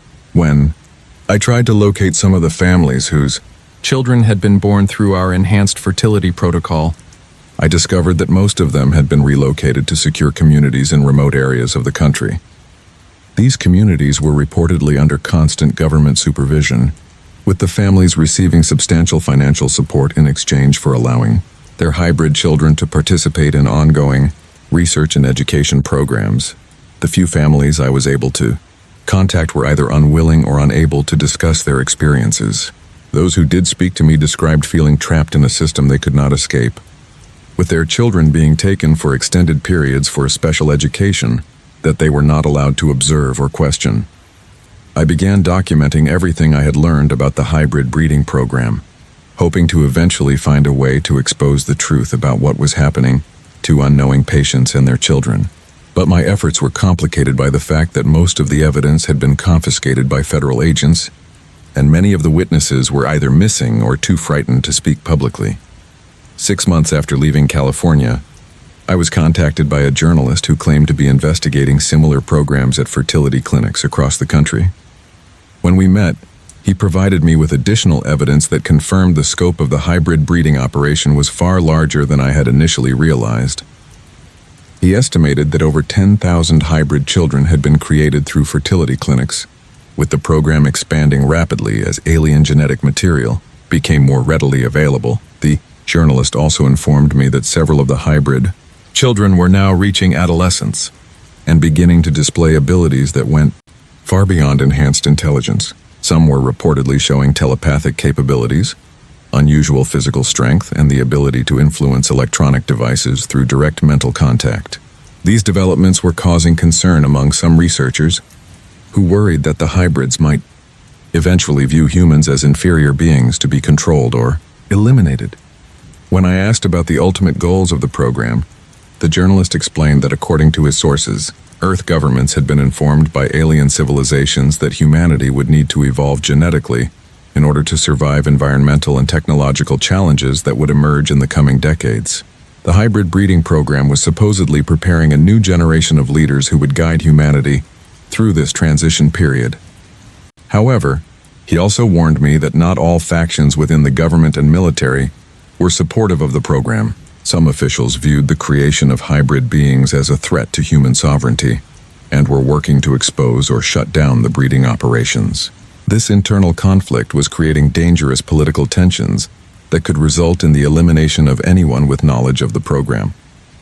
As I write this in late 2019, I continue to live under assumed identity in a rural community where I work as a general practitioner using falsified credentials. I have given up hope of returning to my former career or of living openly under my real name. The hybrid breeding program continues to operate, and I receive occasional updates from other medical professionals who have been forced into similar situations. The hardest part of living with this knowledge is understanding that I unknowingly participated in genetic experiments that violated the informed consent and basic human rights of my patients. Hundreds of couples who trusted me with their dreams of having children were subjected to procedures that fundamentally altered their offspring without their knowledge or permission. I share this account not because I believe it will lead to justice or exposure of the program, but because I know there are other medical professionals who may be encountering similar ethical dilemmas in their practice. If you are working in reproductive medicine and have noticed unusual patterns in genetic testing or unexplained pregnancies, please be aware that you may be participating in classified research programs without your knowledge. The children who were created through these programs deserve to know the truth about their origins, and their families deserve to understand what was done to them. But most importantly, the medical community needs to recognize that our profession is being used to advance genetic experimentation that violates every principle of medical ethics we have sworn to uphold. In March of 2019, when I was 36 years old, I was working the night shift at Phoenix Sky Harbor International Airport as an air traffic controller in the radar approach control facility. My name is Robert, and I had been guiding aircraft safely through Arizona airspace for over 14 years, handling thousands of flights during some of the busiest periods in the airport's history. I took pride in maintaining one of the best safety records in the Southwest region, with never a single incident or near miss attributed to my oversight. What appeared on my radar screen at 11:47 p.m. on March 15th would challenge everything I understood about airspace security and force me to confront the possibility that our skies were not as controlled as we believed them to be. I was monitoring the final approach corridor for runway 8R when an unidentified contact appeared on my screen, moving northeast at approximately 400 knots at an altitude of 8,000 feet. The contact had no transponder signal, no flight plan on file, and was not responding to radio communications on any frequency. More troubling was its size signature, which indicated an object roughly 3 times larger than a Boeing 747, making it one of the largest aircraft I had ever tracked. At first, I assumed it was a military transport that had somehow failed to coordinate with civilian air traffic control, which occasionally happened during classified operations. But as I watched the contact's behavior, I realized this was unlike any aircraft I had encountered in my career. It was maintaining a perfectly steady course and altitude without the minor variations that characterize human-piloted or even computer-controlled flight paths. After letting the initial confusion wear off, all my training kicked in, and I was replaced by the urgent need to maintain airspace safety and identify this potential threat to civilian aviation. I had multiple commercial aircraft on approach vectors that would intersect with the unknown contact's path within minutes. I had no choice but to take immediate action to prevent what could become the worst aviation disaster in Arizona history. My first step was to attempt radio contact on all emergency frequencies, identifying myself as Phoenix Approach Control and demanding that the unidentified aircraft respond immediately with their call sign and intentions. I broadcast these calls repeatedly for over 5 minutes but received no response. The contact continued on its course, apparently oblivious to or unconcerned about the controlled airspace it was violating. I immediately contacted my supervisor, Winston McKenzie, and advised him of the unidentified contact that was creating a potential collision hazard. Winston reviewed my radar display and confirmed that the contact was indeed present and posed a significant threat to approaching traffic. He authorized me to implement emergency procedures to reroute all civilian aircraft away from the unknown contact's projected path. Winston also initiated contact with Luke Air Force Base, which maintains responsibility for military air operations in the Phoenix area, to determine if the unidentified contact was a military aircraft operating under classified protocols. The duty officer at Luke AFB confirmed that they had no aircraft in that area and no knowledge of any military operations that would account for the radar contact we were tracking. As we worked to reroute civilian traffic, the unknown contact began exhibiting flight characteristics that defied everything I knew about aerodynamics and aircraft performance. It executed a 90-degree turn at full speed without any apparent deceleration, something that would subject the occupants of any conventional aircraft to lethal G-forces. It then accelerated to over 1,200 knots while maintaining level flight, reaching speeds that would be impossible for any known aircraft at that altitude. The radar signature also began changing in ways that suggested the object was altering its physical configuration during flight. The size of the contact fluctuated between that of a large transport aircraft and something nearly twice that size, as if the object was expanding and contracting or deploying and retracting external structures. At 12:15 a.m., I lost the radar contact completely, not because it had moved out of range, but because it simply disappeared from the screen while I was actively tracking it. One moment it was there, the next moment there was nothing. I immediately checked all radar systems and confirmed that our equipment was functioning normally. The object had simply vanished without any indication of where it might have gone. Winston contacted the Phoenix Police Department helicopter unit to see if their pilots had any visual contact with unusual aircraft in the area. The helicopter crew confirmed that they could see a large dark triangular object hovering motionless over the Estrella Mountains southwest of the airport. They described it as roughly the size of several city blocks, with 3 bright lights at each corner and a completely silent flight profile. The helicopter crew maintained visual contact with the triangular object for approximately 20 minutes, during which time it remained perfectly stationary about 2,000 feet above the mountain ridge. They attempted to approach for a closer look, but as soon as they began moving toward the object, it accelerated away at tremendous speed and disappeared into the night sky. Within 30 minutes of losing radar contact, we were visited by a team of investigators who identified themselves as representatives from the Federal Aviation Administration. They immediately began examining our radar logs, flight recordings, and communications transcripts from the time period when the unidentified contact had been present. They confiscated all electronic records and advised us that the incident was classified pending a full investigation. The FAA investigators interviewed me extensively about what I had observed, focusing particularly on the exact time the contact had appeared, its flight characteristics, and any communications I might have attempted. They seemed particularly interested in whether I had taken any photographs or made any personal recordings of the radar displays, and they confiscated my personal cell phone to ensure I had not documented the incident. During the interview, the lead investigator informed me that what I had witnessed was a classified military test of experimental aircraft technology, and that I was legally prohibited from discussing the incident with anyone outside of authorized government personnel. He emphasized that violations of this secrecy requirement would result in the loss of my air traffic control certification and potential criminal charges for revealing classified information. When I returned to work the following night, I discovered that Winston had been reassigned to a different facility, and I was informed that I would be working under a new supervisor who had no knowledge of the previous night's events.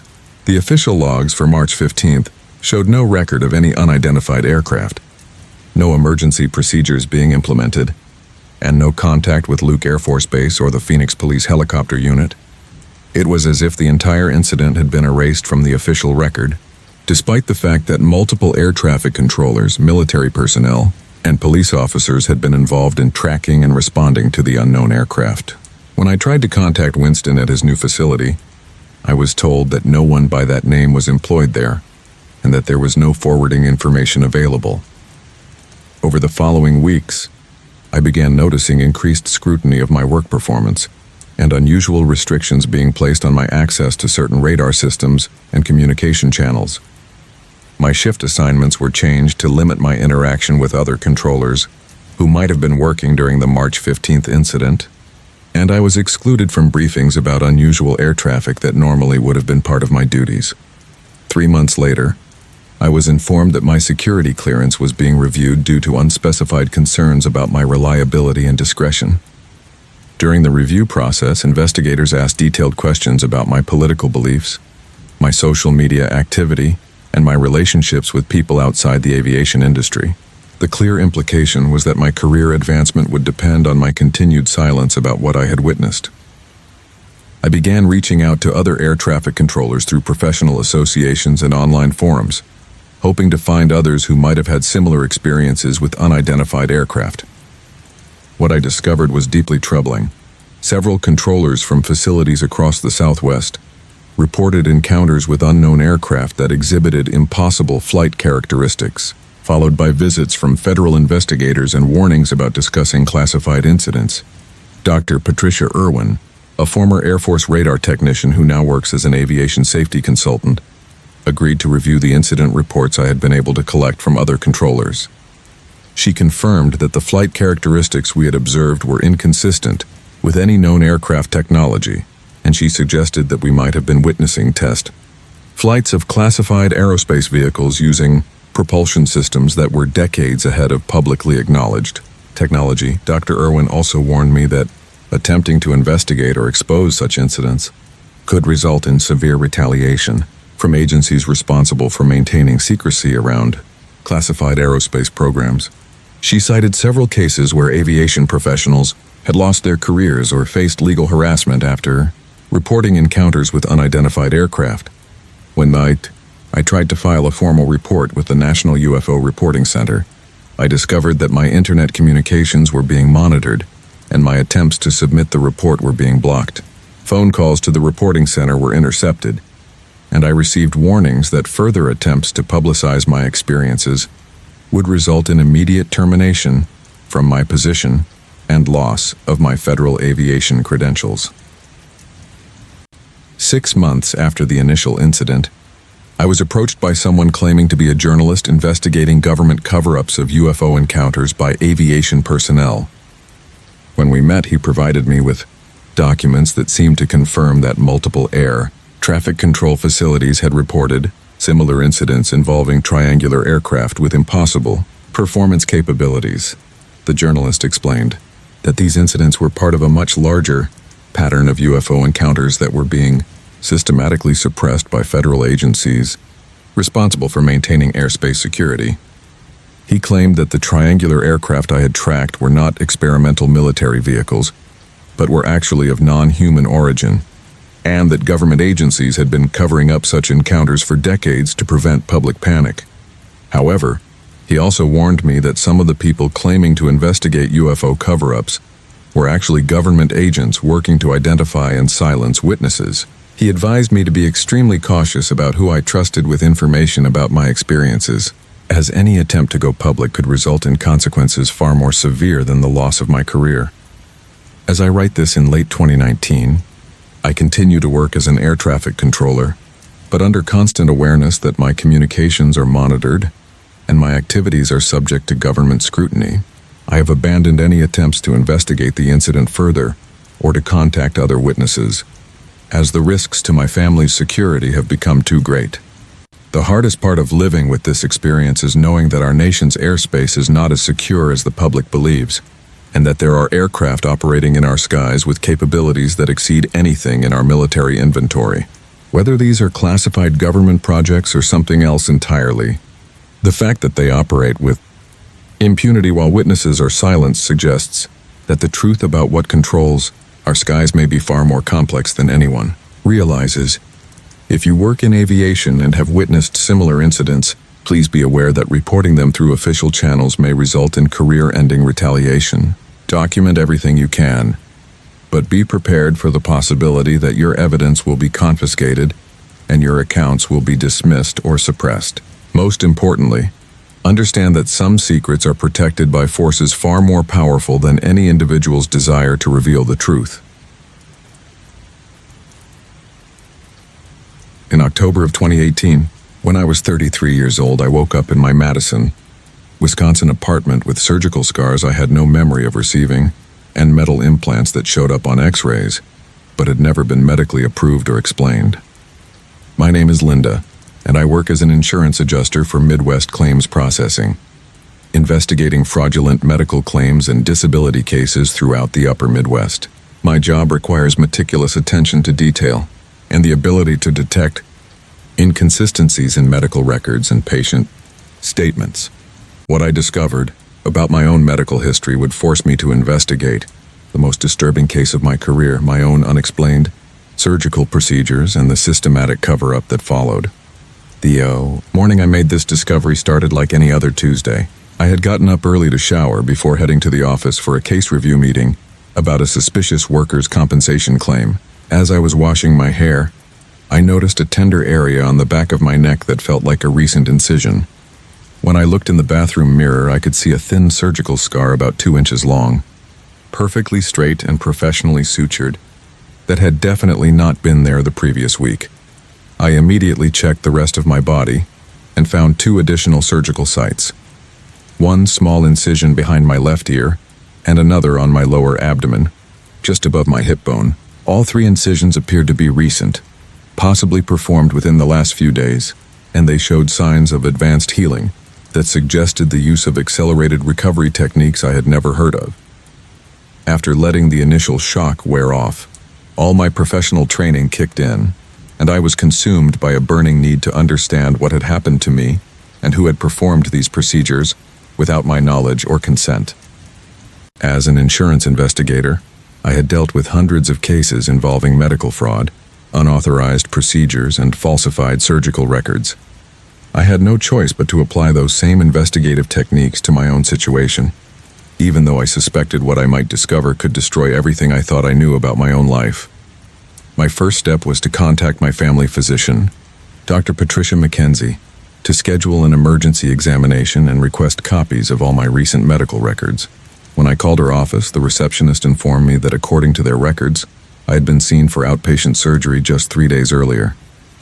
This was impossible, as I had no memory of any medical appointments and had been working in my office all that week. Dr. McKenzie agreed to see me immediately when I explained that I had no memory of any recent surgery but was showing evidence of multiple surgical procedures. During the examination, she confirmed that I had indeed undergone what appeared to be 3 separate surgical interventions, all performed with a level of precision and healing acceleration that exceeded anything in her experience. More disturbing was her discovery that the surgical sites showed evidence of foreign object insertion. She ordered immediate X-rays, which revealed the presence of 3 small metallic devices that had been implanted during the procedures.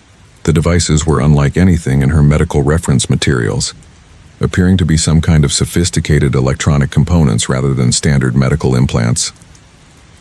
When Dr. McKenzie tried to access the detailed records from my supposed outpatient surgery, she found that the documentation was incomplete and contained several inconsistencies that raised red flags about the legitimacy of the procedures. The surgical notes indicated that the operations had been performed to address chronic neurological symptoms, but I had never been diagnosed with any neurological conditions and had never complained of related symptoms. The most troubling discovery came when Dr. McKenzie contacted the surgical facility listed in my records to request additional information about the procedures. The facility claimed to have no record of treating me and insisted that they had never performed the types of surgical interventions documented in my file.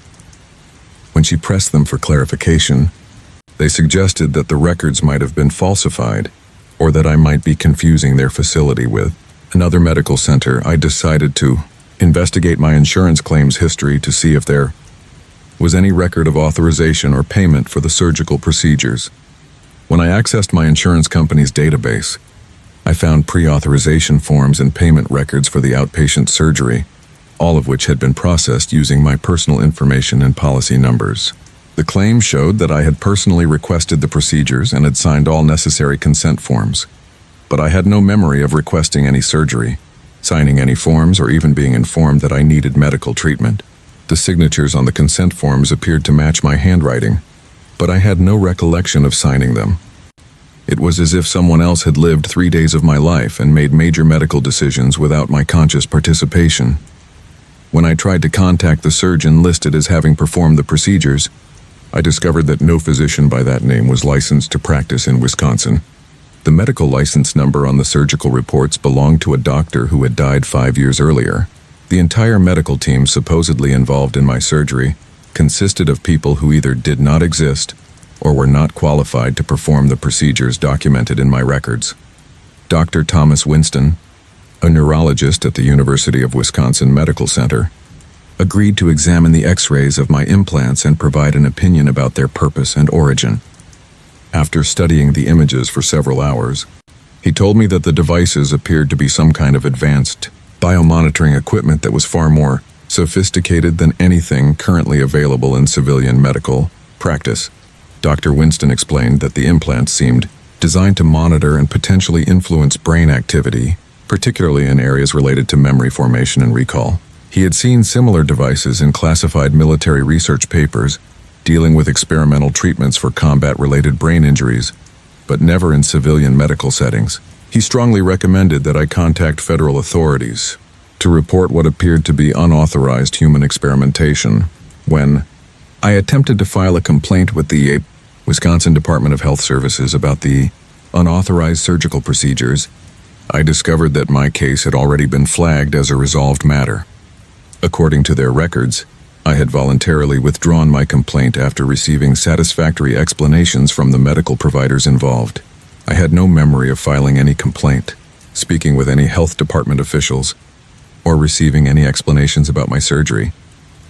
The department's case file contained detailed notes from multiple phone conversations I had supposedly had with investigators. in which I had expressed complete satisfaction with my medical care and had requested that the matter be closed. The handwriting in the file appeared to be mine, but I had no memory of writing any of these statements or speaking with anyone from the health department. I began experiencing strange symptoms that seemed related to the implanted devices. I would occasionally hear faint electronic sounds that appeared to be coming from inside my head, particularly from the area where the implant behind my ear had been placed. Sometimes I would wake up with detailed memories of conversations and events that I knew had never actually occurred, as if false memories were being implanted while I slept. More disturbing was the discovery that I was losing time on a regular basis, sometimes for hours at a time, with no memory of where I had been or what I had been doing. During these missing time periods, my car's odometer would show additional miles, and I would find receipts in my purse for purchases I did not remember making, often at locations I had never visited. Dr. Sarah Irwin, a specialist in memory disorders at the Medical College of Wisconsin, agreed to evaluate my symptoms after I explained my situation. During cognitive testing, she found evidence of recent memory manipulation and artificial memory implantation that suggested I had been subjected to sophisticated psychological conditioning techniques. Dr. Irwin explained that my brain showed patterns consistent with deliberate memory, suppression and replacement, using methods that were far more advanced than anything available in mainstream medical practice. She believed that the implanted devices were being used to monitor and control my memory formation, possibly as part of some kind of human experimentation program. When she tried to arrange for surgical removal of the implants, we discovered that attempting to remove them triggered severe physiological responses that could be life-threatening.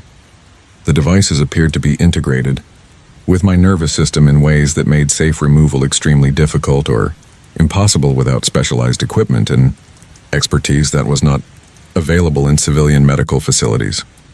3 months after discovering the implants, I was visited by 2 individuals who identified themselves as representatives from the Centers for Disease Control. They claimed to be investigating reports of unauthorized medical devices being implanted in patients without their knowledge, and they requested permission to examine my X-rays and medical records. During the interview, the CDC representative seemed more interested in determining what I remembered about receiving the implants than in investigating who might have been responsible for unauthorized surgical procedures. They asked detailed questions about my dreams, any unusual thoughts or memories I might have experienced, and whether I had discussed my situation with anyone outside of my immediate medical team. When I asked them about removing the implants, they advised me that attempting removal could cause permanent neurological damage, and that the devices did not appear to pose any immediate health threat. They recommended that I continue regular monitoring with my physicians and avoid any activities that might interfere with the device's function. The CDC representatives also provided me with new medical identification cards that contained information about my implants and advised that these cards should be shown to any medical personnel who might need to treat me in emergency situations. They emphasized that the implants contained classified technology and that discussing their technical specifications with unauthorized persons could violate federal security regulations. 6 months later, I received a job offer from a federal agency that I had never heard of, offering me a position as a medical claims investigator, with a significant salary increase and enhanced security clearance. When I researched the agency, I found very little public information about its mission or activities, but the job description seemed perfectly suited to my existing skills and experience. When I declined the job offer, I was informed that my current position at Midwest Claims Processing was being eliminated due to budget cuts. Despite having an excellent performance record and seniority over many other employees, I was the only person in my department to be laid off. When I applied for unemployment benefits, I was told that my former employer had reported that I had been terminated for cause, making me ineligible for compensation. I began experiencing increased surveillance and monitoring that seemed designed to track my movements and activities. My phone calls were being intercepted, my mail was being opened and resealed, and I noticed unfamiliar vehicles parked near my apartment for extended periods. When I tried to contact other people who might have had similar experiences with unauthorized implants, I found that my internet communications were being blocked or redirected. Dr. Marcus McKenzie, a former military physician who now works with victims of illegal human experimentation, agreed to review my case after I contacted him through an encrypted communication channel.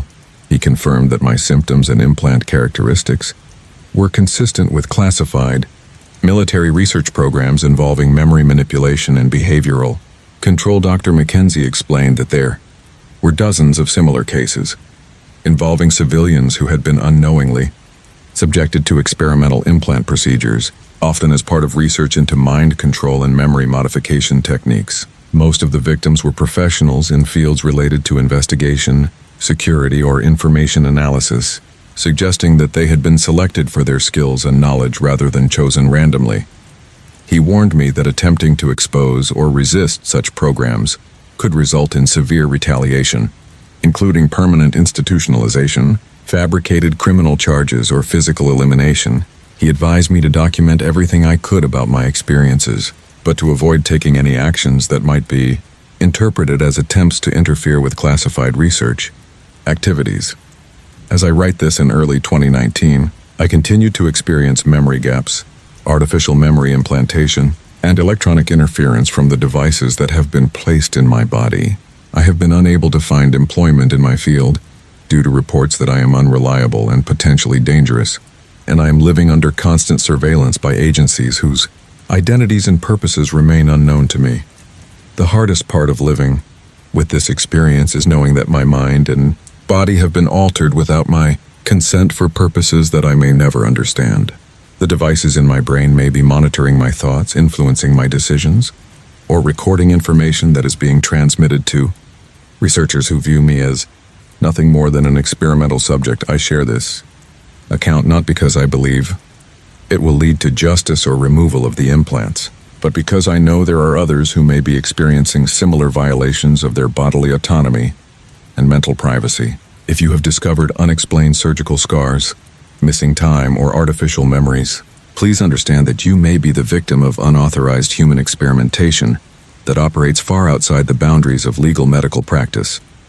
Most importantly, be aware that those responsible for such programs have vast resources and are willing to use intimidation, career destruction, and worse, to maintain secrecy about their activities. Document everything you can, but be prepared for the fact that seeking help may only make your situation more dangerous. In June of 2020, when I was 44 years old, I made a discovery in the classified laboratory where I worked that would expose me to the darkest secrets of human alien genetic experimentation and force me to flee for my life. My name is Marcus, and I had been employed as a laboratory technician at the Cortland Research Institute outside Denver, Colorado, for over 8 years. The facility was officially listed as a private biomedical research center, but my security clearance had gradually been upgraded over the years to access increasingly classified projects involving genetic engineering and biotechnology applications. What I found in the restricted Level 7 laboratory would reveal the true purpose of our research and put me at the center of a conspiracy that stretched back decades and involved the systematic creation of human alien hybrid beings for purposes that challenged everything I thought I knew about the future of our species. My discovery began during what should have been a routine inventory of genetic samples in our cryogenic storage facility. I had been assigned to catalog specimens for a Department of Defense audit, work that typically involved checking serial numbers and storage conditions without examining the actual contents of the containers. But when I accessed the Level 7 freezer units, I found dozens of embryonic specimens that were unlike anything I had encountered in my years of laboratory work. The embryos appeared to be human at first glance, but closer examination revealed anatomical characteristics that fell outside normal human developmental parameters. They had enlarged craniums, elongated limbs, and what appeared to be additional organ structures that did not correspond to any known human anatomy. Most disturbing were the genetic identification tags, which indicated that these specimens had been created through artificial insemination using human DNA, combined with genetic material from sources labeled only as non-terrestrial origin. After letting the initial shock wear off, all my scientific training kicked in, and I was consumed by a burning need to understand what kind of research was being conducted in our facility. I had been working in the same building for 8 years, handling genetic samples and supporting various research projects. But I had never been informed that we were involved in creating hybrid life forms using extraterrestrial genetic material. I had no choice but to investigate further, even though I suspected that what I might discover could put my career and personal safety at risk. My first step was to examine the computer databases that contained detailed information about the hybrid embryo project. Using my security credentials, I accessed research files that revealed the scope of what was being called Project Genesis, a multi-decade program designed to create viable human-alien hybrid offspring that could serve as intermediaries between our species and extraterrestrial civilizations that had been in contact with Earth governments since the 1940s. The project documentation showed that the Cortland Research Institute was just one of dozens of facilities across the United States and other countries where hybrid embryos were being created, gestated, and raised under controlled conditions. The research had been ongoing for over 30 years, with successive generations of hybrids being produced as scientists refined their techniques for combining human and alien genetic material. What made the discovery even more disturbing was learning that I had been an unknowing participant in the program throughout my entire career at the facility.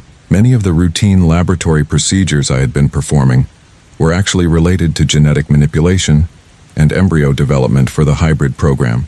My security clearance upgrades had been designed to gradually expose me to more sensitive aspects of the research while maintaining plausible deniability about the true nature of our work. Dr. Patricia Winston, the facility's director of genetic research, had been monitoring my access to the classified files and called me into her office within hours of my discovery. During our meeting, she confirmed that Project Genesis was real and explained that I had been selected years earlier to eventually join the program as a full participant. She told me that my background, personality profile, and security record made me an ideal candidate for working with classified genetic research involving extraterrestrial materials.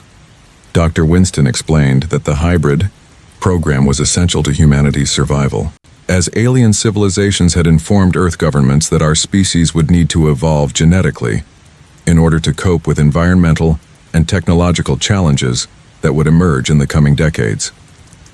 The hybrids were being created to serve as a bridge between humans and aliens, with enhanced cognitive abilities and physical characteristics that would allow them to function in both human society and extraterrestrial environments. She offered me a promotion to senior research technician with substantial salary increases and enhanced security clearances if I agreed to work directly on the hybrid program, but she also made it clear that my discovery of Project Genesis meant that I could no longer remain ignorant of its existence. I would either join the program willingly or be transferred to a secure facility where my knowledge could be contained and controlled. When I asked about the ethics of creating hybrid beings without public knowledge or consent, Dr. Winston told me that such concerns were irrelevant given the stakes involved. She claimed that public disclosure of alien contact would cause global panic and social collapse, and that the hybrid program was humanity's best hope for peaceful coexistence with advanced extraterrestrial species. I requested time to consider her offer, but I had already decided that I needed to expose what was happening at the facility.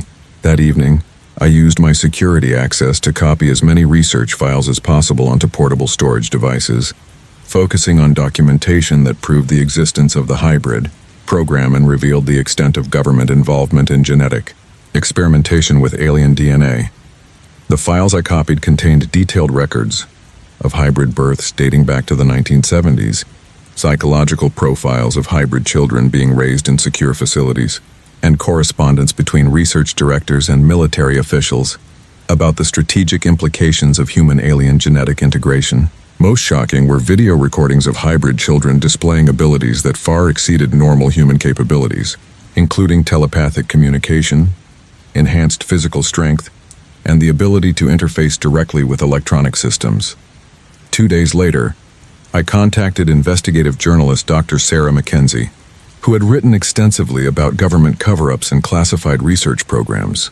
When I met with her to share the documentation I had copied, she confirmed that she had been investigating similar programs at other facilities and had been trying to gather proof of government involvement in alien-related genetic research. Dr. Mackenzie explained that several whistleblowers from other research facilities had contacted her with similar accounts of hybrid breeding programs, but most had been too frightened to provide documentary evidence or go on the record with their experiences. The files I had copied from Cortland represented the most comprehensive proof she had seen of systematic government involvement in creating human-alien hybrid beings. However, she also warned me that my theft of classified materials made me a target for federal agencies, responsible for maintaining secrecy around extraterrestrial research programs. She advised me to leave the country immediately and provided me with contact information for organizations that could help protect whistleblowers from government retaliation. Before I could act on her advice, I was visited at my apartment by a team of federal agents who identified themselves as representatives from the Department of Homeland Security. They confiscated all of my computer equipment and personal documents, and they informed me that I was being detained for investigation of security violations related to classified research programs. During interrogation at a federal facility outside Denver, I was questioned extensively about what files I had accessed, what information I had copied, and who I might have shared classified materials with. The agents seemed to know about my meeting with Dr. Mackenzie, and they demanded that I provide them with details about our conversation and any materials I might have given her. When I refused to cooperate, the agents informed me that I would be held indefinitely under provisions of the National Defense Authorization Act that allowed for detention of individuals who posed threats to national security. They claimed that my unauthorized access to classified materials and my contact with journalists constituted acts of espionage that could result in life imprisonment or worse. Agent Robert Irwin, who appeared to be the lead investigator, offered me an alternative to prolonged detention. He said that if I agreed to return to work at Cortland and help them identify other potential security risks within the hybrid program, they would consider reducing the charges against me. He also mentioned that my cooperation could result in my eventual assignment to more advanced research facilities where I would have access to even more sensitive extraterrestrial technologies. When I asked what would happen to Dr. Mackenzie and the information I had shared with her, Agent Irwin told me that they were handling that situation separately and that I should focus on my own legal jeopardy. He emphasized that my only path to avoiding permanent detention was to demonstrate my loyalty to the program and help them improve security protocols at research facilities. I agreed to cooperate in order to buy time while I planned my escape, but I was placed under constant surveillance and my movements were strictly controlled.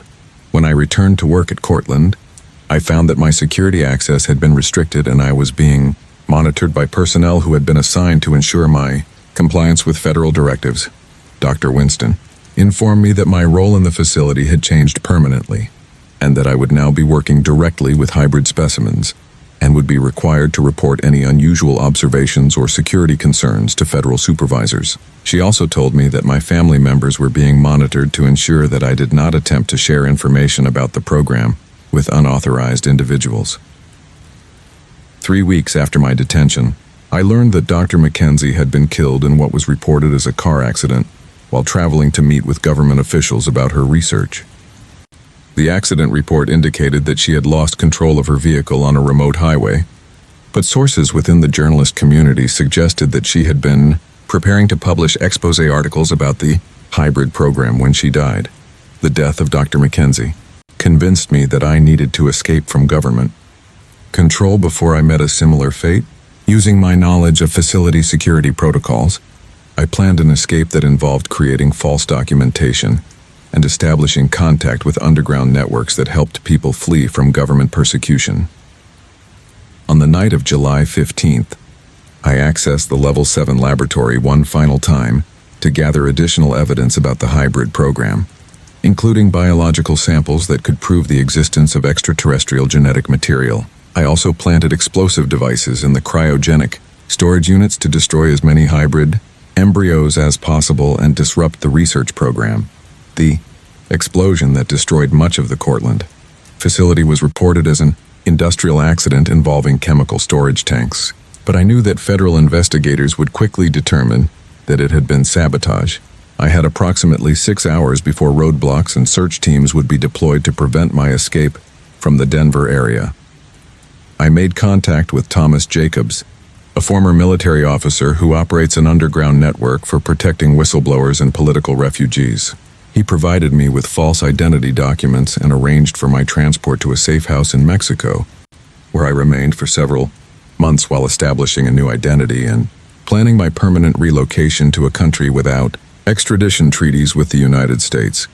The biological samples I had taken from Cortland were eventually analyzed by independent laboratories in Europe, which confirmed that they contained genetic material that did not match any known terrestrial life forms.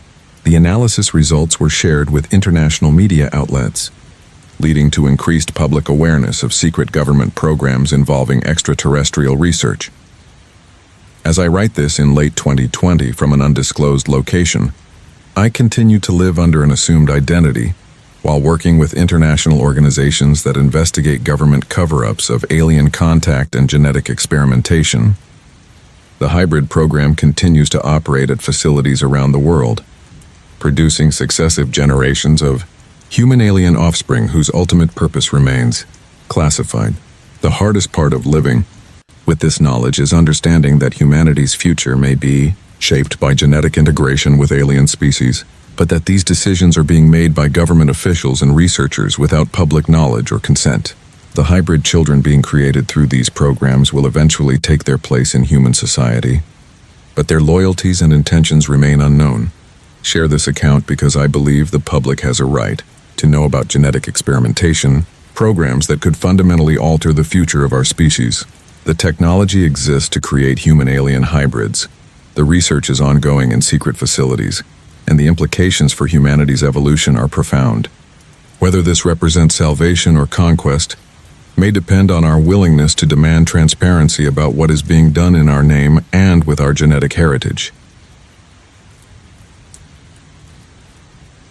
In December of 2021, when I was 67 years old, I inherited my grandfather's house in Roswell, New Mexico, along with a collection of documents and photographs that would reveal my family's 70-year connection to the most famous UFO incident in American history. My name is Eleanor, and I had worked as a librarian at the University of New Mexico for over 30 years before retiring to what I thought would be a quiet life, organizing my grandfather's estate and researching our family history. What I discovered in his hidden files would expose me to decades of government surveillance, alien contact, and a conspiracy that had been monitoring my family since 1947, waiting for the right moment to complete an experiment that had been interrupted by my grandfather's defiance over 7 decades earlier. The discovery began when I was cleaning out my grandfather's study and found a loose floorboard beneath his desk that concealed a metal box containing photographs, official documents, and a detailed diary spanning from July 1947 to his death in 2019. My grandfather, Staff Sergeant William Bailey, had been stationed at Roswell Army Airfield during the summer of 1947, working as a communications specialist in the Base Operations Center. His diary entries from that period described events that contradicted everything the public had been told about the infamous weather balloon explanation. According to his first-hand account, on the night of July 8, 1947, he had been on duty when multiple unidentified aircraft crashed in the desert outside Roswell. Recovery teams had been dispatched immediately, and my grandfather had been assigned to coordinate communications between the crash sites and base headquarters. The photographs in the hidden box showed wreckage that was clearly not from any conventional aircraft or weather balloon. The metallic debris had unusual properties, appearing to be both incredibly thin and impossibly strong, with surface markings that resembled hieroglyphic symbols rather than any human language or manufacturing codes.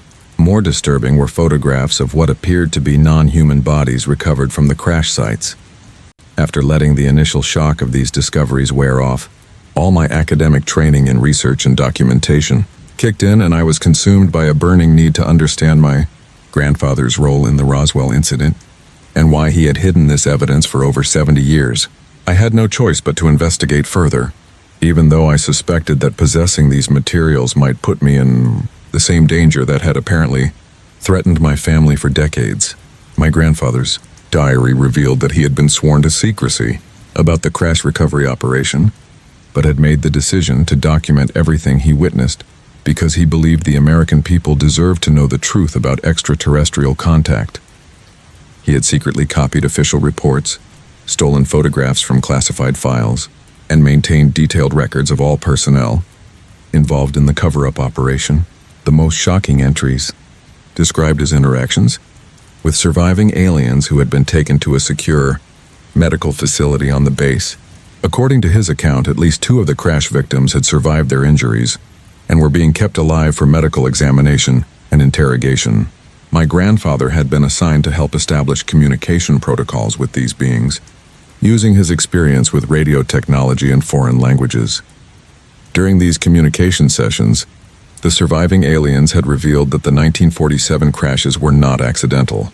They were part of a planned contact mission that was intended to establish formal diplomatic relations between their civilization and Earth governments.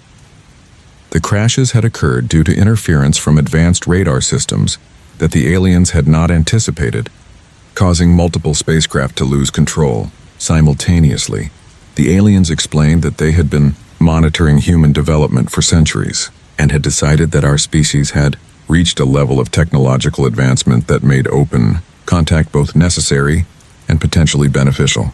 They offered to share advanced technologies in exchange for cooperation in establishing permanent research stations on Earth and permission to conduct limited genetic studies of human populations. But according to my grandfather's diary, the military officials overseeing the contact operation had different plans. Rather than pursuing diplomatic relations, they decided to treat the surviving aliens as prisoners of war and attempt to reverse engineer their technology for military purposes. The aliens were subjected to medical experiments. Their spacecraft were dismantled for study, and the entire incident was classified at the highest levels of government secrecy. Grandfather described being deeply troubled by the treatment of the alien survivors and the decision to suppress evidence of their contact attempt. He had attempted to object through military channels, but was warned that any discussion of the incident outside of authorized personnel would result in court-martial and possible execution for treason. Instead, he decided to document everything secretly and wait for an appropriate time to reveal the truth. The diary entries from the 1950s and 1960s showed that my grandfather's involvement with alien-related activities had continued long after the initial Roswell incident. He had been transferred to other military installations where similar crash recoveries were taking place, and he had been promoted within a classified program that was responsible for managing ongoing contact with extraterrestrial civilizations. According to his records, the aliens had not given up their attempts to establish formal contact with Earth governments. Throughout the 1950s and 1960s, they had continued to send diplomatic missions, but most of these had been intercepted by military forces and treated as invasions rather than contact attempts. The aliens who survived these encounters were taken to secure research facilities, where they were studied and interrogated, but never allowed to complete their original diplomatic missions. My grandfather's role in this program had been to help develop communication protocols and translation systems for interactions with captured aliens. His linguistic skills and technical background made him valuable for establishing dialogue with beings whose languages and thought processes were fundamentally different from human communication methods. But his diary also revealed that he had been secretly working to undermine the program from within. He had been providing information to the captured aliens about human military capabilities and government structures, hoping to help them understand the political obstacles to successful diplomatic contact. He had also been documenting evidence of torture and medical experimentation being conducted on alien prisoners. In 1969, according to his diary, my grandfather had made contact with a group of aliens who had established a secret research base in the New Mexico desert. These aliens were part of the same civilization that had attempted contact in 1947, and they had been working to rescue their captured colleagues and complete their original diplomatic mission. My grandfather had agreed to help them by providing intelligence about military security procedures and by serving as a liaison with sympathetic human personnel. The diary entries from the 1970s described a complex operation in which my grandfather and other military insiders had helped alien operatives infiltrate several research facilities and rescue their imprisoned colleagues. The operation had been successful in liberating most of the alien prisoners, but it had also exposed my grandfather and his co-conspirators to severe government retaliation. Rather than face court-martial and possible execution, my grandfather had accepted reassignment to a classified monitoring program that required him to maintain surveillance of his own family and report any suspicious activities or contact attempts by alien operatives. He had been warned that any future betrayal would result not only in his own elimination, but in the targeting of his children and grandchildren as well. The final diary entries, written shortly before his death in 2019, revealed that the alien civilization had never abandoned their diplomatic mission. They had been monitoring my family for decades, waiting for an opportunity to complete the contact process that had been interrupted in 1947. According to my grandfather, they believed that his descendants might be more successful in establishing communication with human authorities, particularly as public attitudes toward extraterrestrial contact had evolved over the decades. Grandfather's final entry warned that government agents were still monitoring our family and would likely make contact with me after his death. He advised me to be prepared for approaches by both alien operatives and federal agencies, and to carefully consider the implications of either cooperation or resistance before making any decisions about how to proceed. 3 days after I finished reading his diary, I was visited by 2 individuals who identified themselves as representatives from the Air Force Office of Special Investigations. They claimed to be conducting a routine security review related to my grandfather's military service record, but their questions focused entirely on what materials I might have found in his house and whether I had been contacted by anyone claiming to have information about classified military programs. When I denied finding any sensitive materials, the investigators informed me that they had evidence suggesting my grandfather had maintained unauthorized copies of classified documents for decades. They warned me that possession of such materials would constitute a federal crime, and they strongly recommended that I contact them immediately if I discovered any documents or photographs related to my grandfather's military service. The investigators also advised me that my family had been subject to security monitoring since the 1940s due to my grandfather's involvement in classified programs, and that this monitoring would continue indefinitely. They provided me with contact information and told me to report any unusual activities or contact attempts by unknown individuals who might be interested in my grandfather's military history. 2 weeks later, I experienced my first direct contact with the alien operatives my grandfather had written about in his diary.